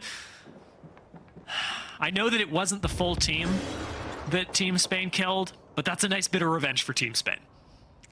Yeah, after getting put down a couple of matches, definitely a good comeback to have nonetheless. But we actually saw Creamers hear that res and even take a little quick look at it to see, hey, can we make something happen? Flow State on the other side of things are like happy with their positioning right now. Are they just like, are some of these teams misreading zone? I'm pretty sure some of these teams don't have zone knowledge, saw other teams and is assuming the zone is pulling south. Hey guys, the zone is not going barometer, it's pulling up north, northwest towards Cascade Falls, east of Cascade Falls. We can't be staying here. That would actually be crazy, right? GBR Flow State are playing Catalyst. Like, it's not like they're just one of these teams that is only running Recon. They should know. They should know that zone is not going here, but nonetheless, GBR Flow State, Team Spain, Team Germany, and GBR Charvas are all sitting in barometer playing their own game of Apex Legends. Maybe they think that if they create enough of a critical mass in this area of the ring, that the zone comes here. Yeah, I mean, that's the only bet they have right now, because I'm pretty sure I really want to hear everybody's comments on this. All the teams at the same time when the zone pops in 1 minute and 20 seconds, and they go, why are these guys here then? Why are these idiots here right now? I thought the zone was here because they were here. And everybody just, you know, it's a Spider-Man meme when everybody's pointing at each other. No, you were here, so I thought zone was here. No, you were here. GBR Creamers starting off maybe a little bit confused in this fight with how chaotic it can get. They do lose Beamsy, but want to finish the fight because they know they have a numbers advantage right now, especially with Orbit's mobility. Light's got to disengage, and they're going to start off the death box res immediately. Orbit gets to chase Light down onto the low ground. Team Poland have run the lobby so far, but this is not one of those moments. Light's got to move it and try and craft his teammates in... I'm not seeing an immediately obvious area. There's not a lot of crafters around. Oh, Devco's Tasma. Indeed, as you have to keep that in mind as well when you're making rotates in general. You have to pre-plan ahead of time to see what actually happens. And one of the things I really want to hear is Charvas when they find out this zone reading might be wrong. Let's have a listen in with Charvas. I think that you're fucking insane. What? You're the best in the game at stat padding, bro. Alright. I think you're the best at everything, Arctic. That is that too. On the hell still. One clip that guy right now. He's lucky you ran away. He's about down. They've got an angle on you, by the way. You want to go to the window? You can see into it. Don't block me then. Not there. Yeah, I just hit him now, that's why. 3-5 on heals, by the way. Wait, look at zone. Hello. Wait, what? Bomba. Should we buckle? Bomba. I mean, No, I think we wait for them to leave. They're gonna leave, they're gonna leave. Yeah. We're gonna go like this side, okay? For points here, for that point, and probably this point. We're gonna get put up and then play the game, okay? Let's just start going back barrow. Start walking like all the way to the fucking open to back here. And if we get fucked, we insert this fucking pub and back hole. We have to do back hole. Yeah, hold on. They're gonna kill us off. They're gonna kill us off. It's probably, yeah, we should have off. You think they're gonna kill us? And as shocked as they are, I immediately knew they did not have the knowledge of where this zone went. They thought the teams that were here did have the knowledge, and everybody's pointing fingers at everybody, and everybody is wrong. Zone is on the opposite side of the map. Now they have to make huge macro plays. Such a silly, like, such a random I told thing you to have happened with, and it does tend to happen in these game sixes of squads that just get a little anxious, try to fight each other. That makes other teams think that they're fighting for a reason. They're not. They need the points. And Team Germany probably also had that moment of, wait, look at the map. You heard me in that listen, and just please, somebody open the map. Look at what's happening. Now finally getting a little bit of information. These teams are going to be able to move. GBR Greats and GBR Flow State trying to move out of Pylon. This going either way could be huge. For GBR Greats, it means points. For GBR Flow State, it means a chance at life. Henchman going to peek this again, but into the electrified bubble that would certainly kill him. He has got to dip. Still moves right into blasts, though. And it's 1-for-1 right now. Flow State with Zane trying to stick the res at the moment. Could actually pull off a reset. Could go for a little bit more, but they've got 67% Scott waiting for this third party. Spotted by GBR Flow State. Indeed, one team managed to get out, but another team gets engaged on. The 3P was lurking indeed by 67% Scott. Not fast enough, in my opinion. They needed to be a little bit more proactive, but nonetheless, they are on the rooftop right now, trying to surround them. They all opt for the same side, allowing Kaisha to take the roof. He's challenging right now for height. GBR Flow State, they're down. This fight is way too close to not end as well. We've been at 19 squads for ages. Is Zane gonna die? Is he gonna move us down to 18? Is he gonna end here? GBR Flow State's chances of making it to LAN. Zane looks like he's escaping through the south, but with SJP2 going down, we knew it was a long shot. Now it's impossible. SJP2 will not be representing Poland in the Esports Nations Cup. That will go to Team Poland. Big congratulations to Team Poland having such a phenomenal results throughout the whole series so far going into this game, as Greats and Flow State are both struggling at the same POI, looking for that reset to get that small rest potentially here. It's gonna come down to this 1v1 on who gets to carry the flag potentially. GBR Flow State are down. And that is one team we know from Great Britain that will not be going to LAN. GBR Greats get the chance to reset, and it is just a chance. That is all that it is. So far out of zone. Fuda at least is going to get to stick the res for now. As you've mentioned, you can out-heal zone 2. It's no big deal. It's getting into zone 3 that's going to be the problem. And right now, as we've just finished the second round, you have 1:30 left to make it from the south side of this ring to the middle of the map. We saw some evacs. I'm sure they'll be fine. Nice reset by them. Fuda managed to rat the crafter essentially to take out their fellow team friends rather, to make so to say, hey, you guys stop right here. If anything, we'll have the chance to potentially fight for our country, as the hope is still there. It's not an easy battle by any means, but it's still there right now, as other teams are scavenging any kills that they can on the cusp of the zone, as Team Germany is looking to poke teams out, but there's 3 teams surrounding them. Oh! Where did he go? Team Spain have ganked Team Germany. And we've still got Team Deutschland in this.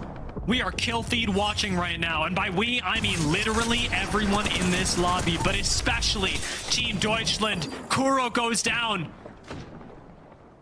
Aku literally just has to stay alive. He cannot let this go. For Team Germany. You know, Team Spain are hunting. Team Spain inflicting pain right now on the fellow fellow people from Germany, but Aku still keeps the dream alive. It really comes down to the last person on each team to make it out.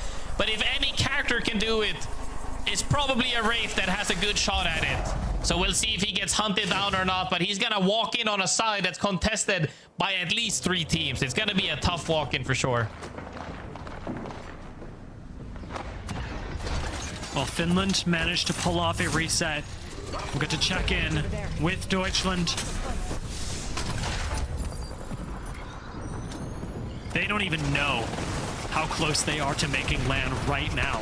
By just sitting inside and playing zone, they could do it.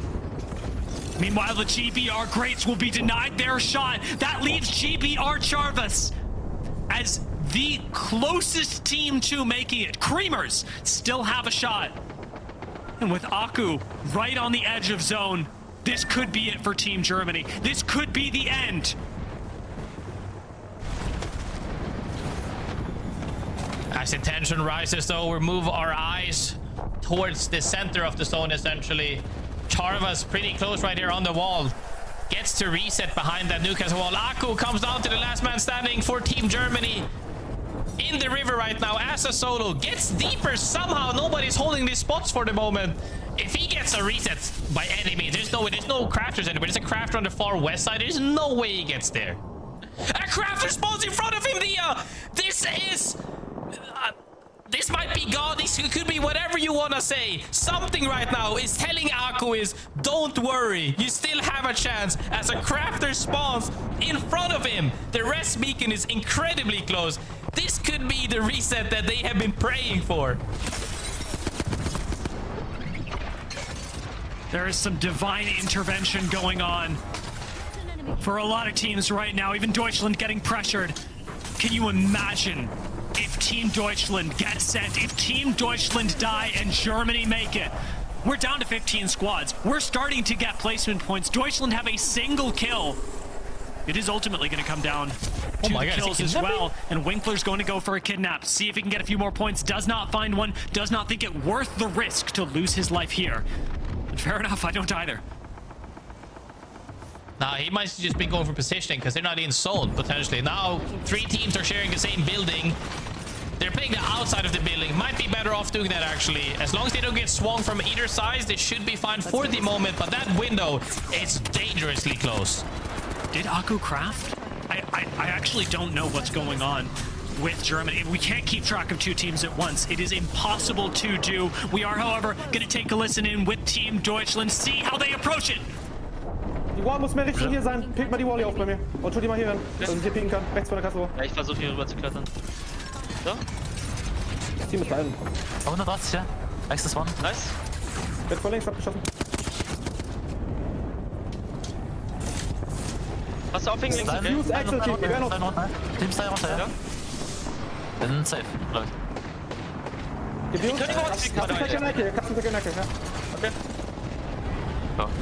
Die kannst trotzdem mit. Wie lange bist du auf? Wie lange bist du auf? Ah, ich hab Power, ich hab Power. Da rechts ist noch irgendwas, okay? Schau. Ich piek für Kills. Ja, ich hab noch. Da wird eine Zahl pieken bei mir! Ich bin on. Was sagst du? Hol mir in die Kasse wohl rein. Du kannst mich auf die Kasse wohl stehen und mich abholen. Fang geklickt! Schieß. Wo? Ja, klar, beide geklickt, Du kannst entdeckt? Hab noch einen geklickt, Bunchi! Deutschland, if they go down here, they might not make it. Team Spain have gone out. 11 squads left. Team Deutschland, they need this point. They've overtaken Germany. Team Deutschland are going to land, baby! Team Deutschland is going to land. Is absolutely crazy. They managed to survive all of the onslaught that was happening around them. Even though they are feeling right now the pressure on their shoulders right now. They probably don't know it just yet. But they, after this match ends, they can breathe a sign of relief. We know who's going from Poland. We know who's going from Germany. Great Britain is still to be decided. The Creamers are still in this. And they could overtake GBR Charvas. We've also got France with 3 men and retired right next to each other. We could see retired eliminated even right now, which would leave just Charlemagne. Deutschland playing like cockroaches right now. Impossible to kill with all these rampart walls going up around them. Nobody wants to die at this point of the game, but retired are gone. That's one French squad down, and it means 3 men are that much closer. Charlemagne need a performance, need an incredible performance, need every kill to make it. And that start right there is not good for Babylon as he gets taken out real quick by Kiner. Tries to reset, but they're stuck in a corner. If any comp can make it, it's their comp. But Levi opts for the Valcolt instead to see if they can maybe survive and get a couple more points on that leaderboard, because every single point matters at this point. Charlemagne, however, huge knock. Charlemagne at 21 points. 3 men at 28. Charlemagne need kills, and they're getting them. Zidane cleans up another one. Are Charlemagne making the miracle run here? Team Poland go down. A terrifying squad to be eliminated now. But Charlemagne are getting wrapped, and they are just a duo. Kiner low, no cover for Zidane, and now no safety. Turns around. Arcstar at his feet, but Charlemagne are still alive. Deathbox res available. Gibby ult coming in, and no way to avoid it. Charlemagne have got to run. 3 men are already out. Charlemagne need 3 points. They literally just need to live. Oh my god, he's just Meanwhile, Zidane goes for it and dies. Charlemagne are out, and they will not be going to Esports Nations Cup. 3 men attend for France, and it's between the Charvas and the Creamers for who goes for Great Britain. Creamers now in the same spot as we just saw Charlemagne needing every single kill, and even that may not be enough. But my god, are they gonna go for it anyway? One of the teams looking to hold them back though. Quash right now. Kazakh with that scout looking to bully as much as he can on both teams that are feeling really unsafe about where are they currently on the leaderboard. Is this enough? Is this not enough? I think that one of them has secured themselves, cemented themselves to punch their ticket to LAN essentially. But nobody knows for sure yet until this match is over. GB ult comes down. The nades! Taken out by a chippy old GBR Creamers will not be going to LAN. It will be the GBR Charvas who do, even on the low ground, getting fired down on by Quaskier. GBR Charvas have taken the victory here, going on to represent their country. Quaskier will win the last game of the day, and we lock in every team from EMEA going to the Esports Nations Cup. Oh, so many moments that made me clench my butt cheeks, I'm not gonna lie. And can we please talk about that crafter spawn in front of them?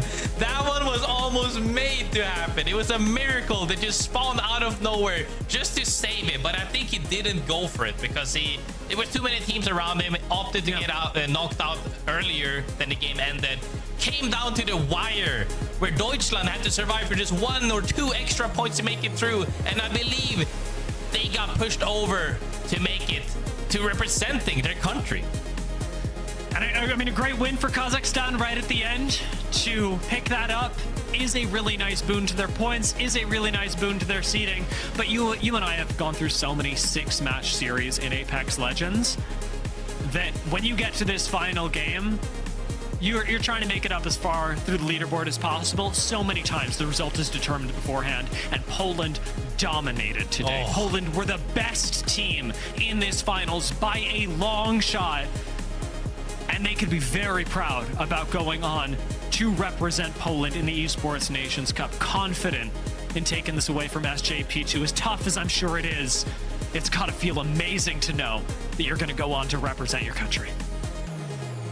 Get consumed by the bear, outrun the bear, or become the bear. Poland showed themselves as the bear, hunting down the entire lobby.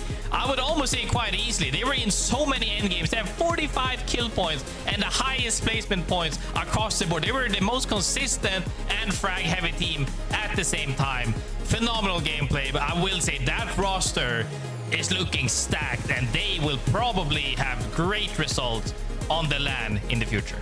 Yeah, best team on the day by a lot. We have teams to congratulate, though. It's not just Poland, despite the fact that they won. GBR Charvas with some really consistent performances through the day, managed to grab their spot in the Esports Nations Cup as well. And it was tough competition they had to face off against. A lot of other squads from Great Britain were performing out of their minds, especially once we got to Storm Point, but it was E-District where Charvus really made their mark. Looking a little further down the leaderboard, of course, but still above their compatriots. Team Deutschland managed to qualify just above Team Germany, 32 points to the 35 that Deutschland had. That is a single squad wipe separating these two teams, separating a ticket to LAN from not. And then, weirdly, the French squads. Not a huge difference between them at the very end. They're all right next to each other on the leaderboard. 3 men, 13th, retired 14th, Charlemagne 15th, 28 points, 26 points, and 25 points, respectively. 3 men qualify for France, but it was a really close thing. It was incredibly close. Honestly, closer than I would have thought as well, because 3 men is one of the rosters throughout the years, by the way, who's been known to play very push-heavy, frag-heavy type of playstyle, and not really seeing that take any shape in this lobby, like until later on, where everybody kind of has to do something, was a little bit shocking. So the fact that it was that close could have been avoided, but now they get to breathe a little bit, get into the firing range, into the practice range, get that memory up of how to play this game differently, because now they're on LAN. And when you're on LAN, everything is different. Scrims is different from tournaments, Pro League is different from CC, and LAN is different from online. So it's going to be fun to see what unfolds later on. One of the fun things about Esports Nations Cup as well is that it's going to happen the month after, not even the month after, in the same month as, like, I think it's 24 days later, right after we finish Split 2 playoffs. A lot of these teams have Pro League players in them. And your opportunity to train for the Esports Nations Cup is going to be extremely limited. I can't help but wonder what that is going to mean, what kinds of lobbies we are going to get when we actually get to LAN, because these are not the same squads that you are playing with throughout the year. It is really impressive that in this short amount of time, teams like Poland were able to pull together a squad and get such an incredible performance at the same time. But your opportunity to do that consistently is going to be something, it's going to be a resource. Are you focusing on the ALGS 100%? Are you focusing on it 80% to do 20% of your training here? Where are all these teams going to put their time? And what will that mean when we get to our second LAN of November?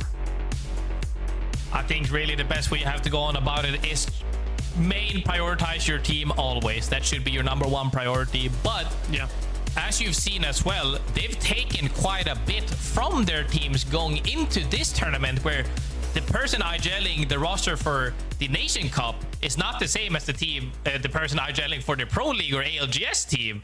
So it's really fun to see these mixes of what's actually happening behind the scenes when you get to have the listings, like we saw with Team Austria. Unlucky making those calls of saying we have a free walk and just fight this. Normally, that's, you know, there's been hotkeys universally. So it's so much fun to see all of these personalities. I think these types of events like Nation Cups helps players evolve as well, because they're forced to learn some stuff and bring it into another role, which then further on their knowledge and skill gap as well in different roles, which will just make them an overall better player. So it's been really interesting so far, and I hope we get to have more listeners. I just wish I could speak every language, but that's just not the case. You heard me with the Spanish team. I'm a siesta. Okay, that's me. I don't know not much else, but it's okay. I'll try my best. What languages do you have covered? I got Thai, I got English, I got Swedish, a tiny bit of Japanese, and then I can come a little bit in Korean for ranked in games, pretty much, yeah. Okay, that is pretty good. Sorry, my cat started saying that she could translate for cat, and that's not. Unfortunately, they don't have any teams attending the Esports Nations Cup. I got Spanish and Portuguese, so I can do a little bit of Portugal, although I think I'll mess it up. I can definitely do Brazil, and I can do Spain, Mexico. So I think when we get to Esports Nations Cup, we might actually be good, great. I think we got a pretty decent amount of teams covered. And then we'll learn the basics for everything else. You know, it's a step-by-step process. As it was today, I mean, I loved listening to, as you say, all the different comms that we got, even from teams whose languages we do not speak, because it is surprising how much you can still pick up when you really know what you're looking for out of a game of Apex Legends. Now with the qualifiers completed in EMEA, however, we have more than just comms to celebrate. We got more than just languages. We got locked teams with only 2 more squads to be determined in Americas before the wildcard regions get selected. EMEA, at the very least, has locked in everyone, and we have by far the most amount of teams attending the Esports Nations Cup. 18 squads from EMEA will be moving. 18 out of 40 teams are coming from EMEA. And it's such a breath of fresh air as well, seeing all of these different nations represent themselves, as we see players as well. A lot of players that people might have overlooked or not even know of have now the chance to stand on land and showcase themselves to see why they're there. And it's just it's gonna be so much fun. But if you're speaking about chaotic, the next time we're on here for the Americas region, well, not we, but whoever is casting and working that time, it's gonna be even worse. It's so chaotic. I mean, it is going to be really crazy in Americas, because we were even, you know, watching Great Britain and going, oh my gosh, who's going to do it? I feel like it's going to be pretty cut and dry when we get down to Mexico. It's just one team over the other. It might be a Germany situation where they're quite close, but at least you're tracking 2 things. And then you've got the US that is full of incredible players. I have no idea who is going to end up coming out on top of the US side of things. I hesitate to even make a guess, although I will for the content a little bit later on. We'll take a look at our Esports Nations Cup qualifiers from APAC South, however, as ultimately these were quite close as well. Although, I mean, I guess this was technically closer. This was as close as it could be. Look at number 5 and 6. 1 point difference. It's the absolute closest. Okay, it's not the absolute. It could be by a tiebreaker, I guess. But the fact that it's this close really goes to show that you can't leave anything left unsaid. People are throwing everything at the lobby, honestly, because the lobbies feel so different. You can hear it in their comms. You can see sometimes you misread the zones based on how other teams are playing when nobody has the zone knowledge. Things are so crazy, but it's so much fun, Dia.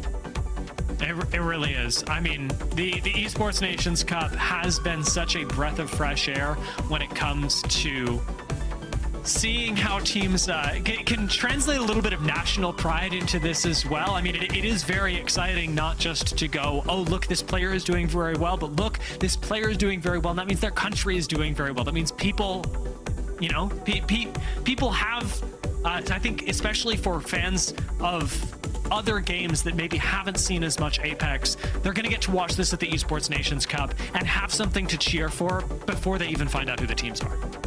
Yeah, I think it's such a great thing as well. It's I'm gonna sound very old man now, so just bear with me for the moment. I feel like a lot of news and social media nowadays is almost always negative, because that's what gets the clicks, right? However, Nation Cup, being able to have a country to stand behind and support your fellow countrymen is such a positive thing in my mind, regardless of what sport, game. And I'm really thankful to be a part of this whole thing and seeing it happen, unfold before our own eyes, especially when you have such clutch moments as well, where we're seeing teams dominate left and right, when it comes down to the wire of 1 point difference of making it. And I feel like that just bonds and makes you even closer to that respective team that you are supporting. And it's just absolutely wonderful. I mean, yeah, it has been really good to, like you say, be able to get quite positive about it. And I want to continue with that. So let's talk to the bear from today. Arctic from Team Poland is joining us. Arctic, I will start with the most generic of questions, but simply because I must. Sorry? That is not stopped. Correct. If I am correct. I have been stopped because I was told we were getting Arctic, but we are getting Light. Sorry, Light. I see you now. How are you feeling? Hello? He can't hear us. Wait, I can't. I'm confused. Sorry, Dio. I'm really confused. No, you're good. I am. Yes, I was introducing you. It was a whole mix up. Okay, We're all okay. good. I didn't know if you could hear us.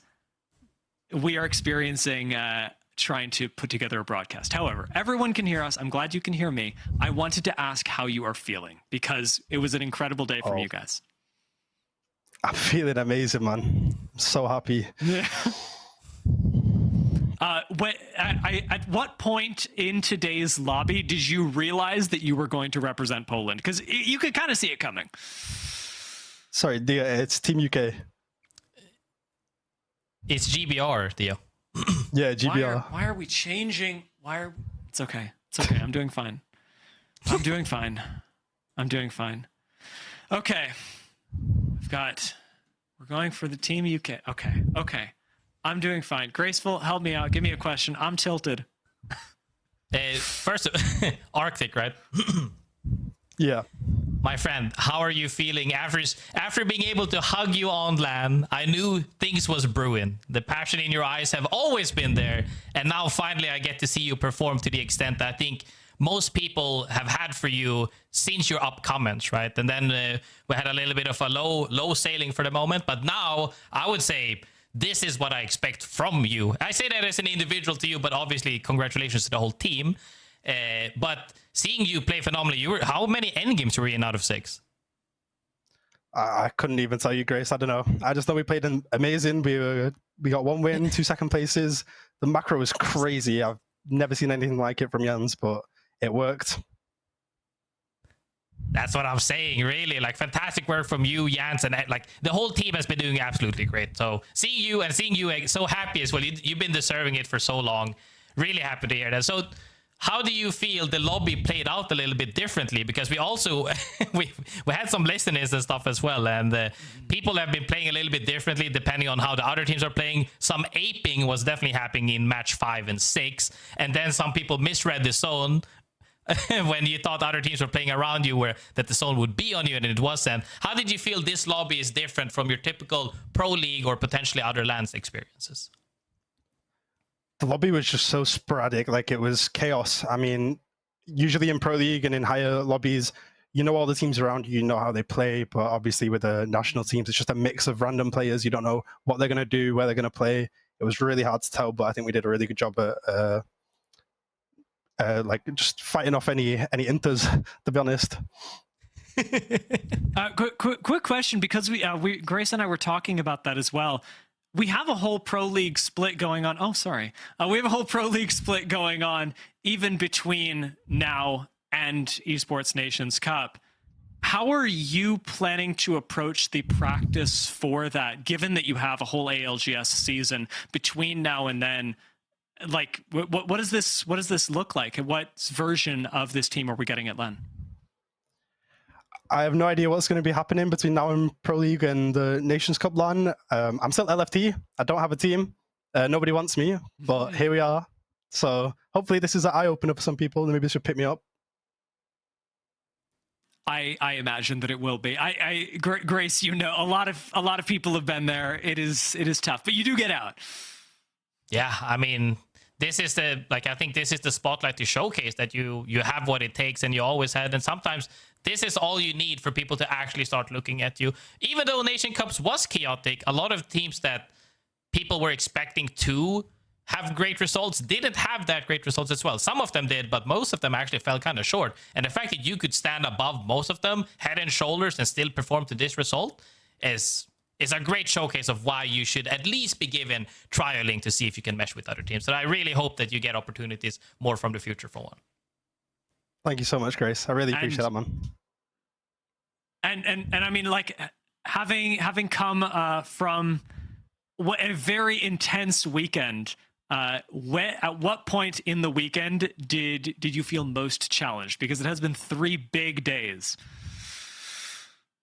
I think the most challenging moment of the whole weekend was that game 6, before game 6 started, when I saw there was 2 teams contesting us in the top 5, and we just had to outplace them. That's all we had to do. And I was looking at the kill feed in the game and just hoping they died, hoping to see them lose. And as soon as we knew, I was so relieved. So relieved. I'm very glad it worked out for you guys. Thank you so much for joining us. And again, apologies for the confusion. It's been a very, very long weekend. No problem, dear. Thank you. Also, shout out to my teammates. Yeah, it is not a journey that anybody has made here alone. And congratulations to the GBR Charvas, to Team Poland, to the Team Deutschland, and to 3 men from France for securing their spot today. Every other team that you see today from their individual countries had qualified coming into it and now has secured themselves perhaps a little bit of seeding to feel quite good about. Danish, I think, a very notable performer in that way, as Danish have managed to make it all the way to the top 3, and that is just playing for seeding, Grace. That is just for the love of the game. Danish made it into top 3. Danish played phenomenally all the way, and I think it's because they stayed true to their playstyle from game number 1 all the way through match 1 all the way to match number 6. They played the same playstyle that they have and know to do as well. One thing I would say though, you saw Team Spain on number 7 as well with 31 kills and 7 placement points. They were just sending it, Dia. Something you can afford to do it in these lobbies because you're safe and you want to move on to the next phase essentially, which is LAN. But well, I think the most important part is just sticking to your game so you can practice the same playstyle on repeat, as we've seen from some of these teams have that result that they needed. And I'm so happy to see most of these teams have been qualified now. Now that it's cemented on which teams is going through moving forward, I think we'll start to see what you said initially, that it's going to be less chaotic, but even Arctic himself said it. It was hella chaotic. Everybody played. We couldn't count what they were doing. Random people. It's not meant as a rude thing, I'm sure. It's just like they don't know what to expect or how they play. So it's very hard to do anything about, like, if they don't know what they're doing and you don't know what they're doing, how are you going to counteract it? You have to play very passively and then react to something instead of being proactive. But now that you're moving on to LAN, I think we're going to see the more level of play and discipline that we're used to seeing from high-level pro league teams that are just playing more textbook Apex, so to speak. So less chaoticness, we'll hope, unless it's going to go down to the wire when it comes down to throwing haymakers. But hopefully that'll be later on in the games and not immediately from the start. I mean, if you're looking for haymakers, the American...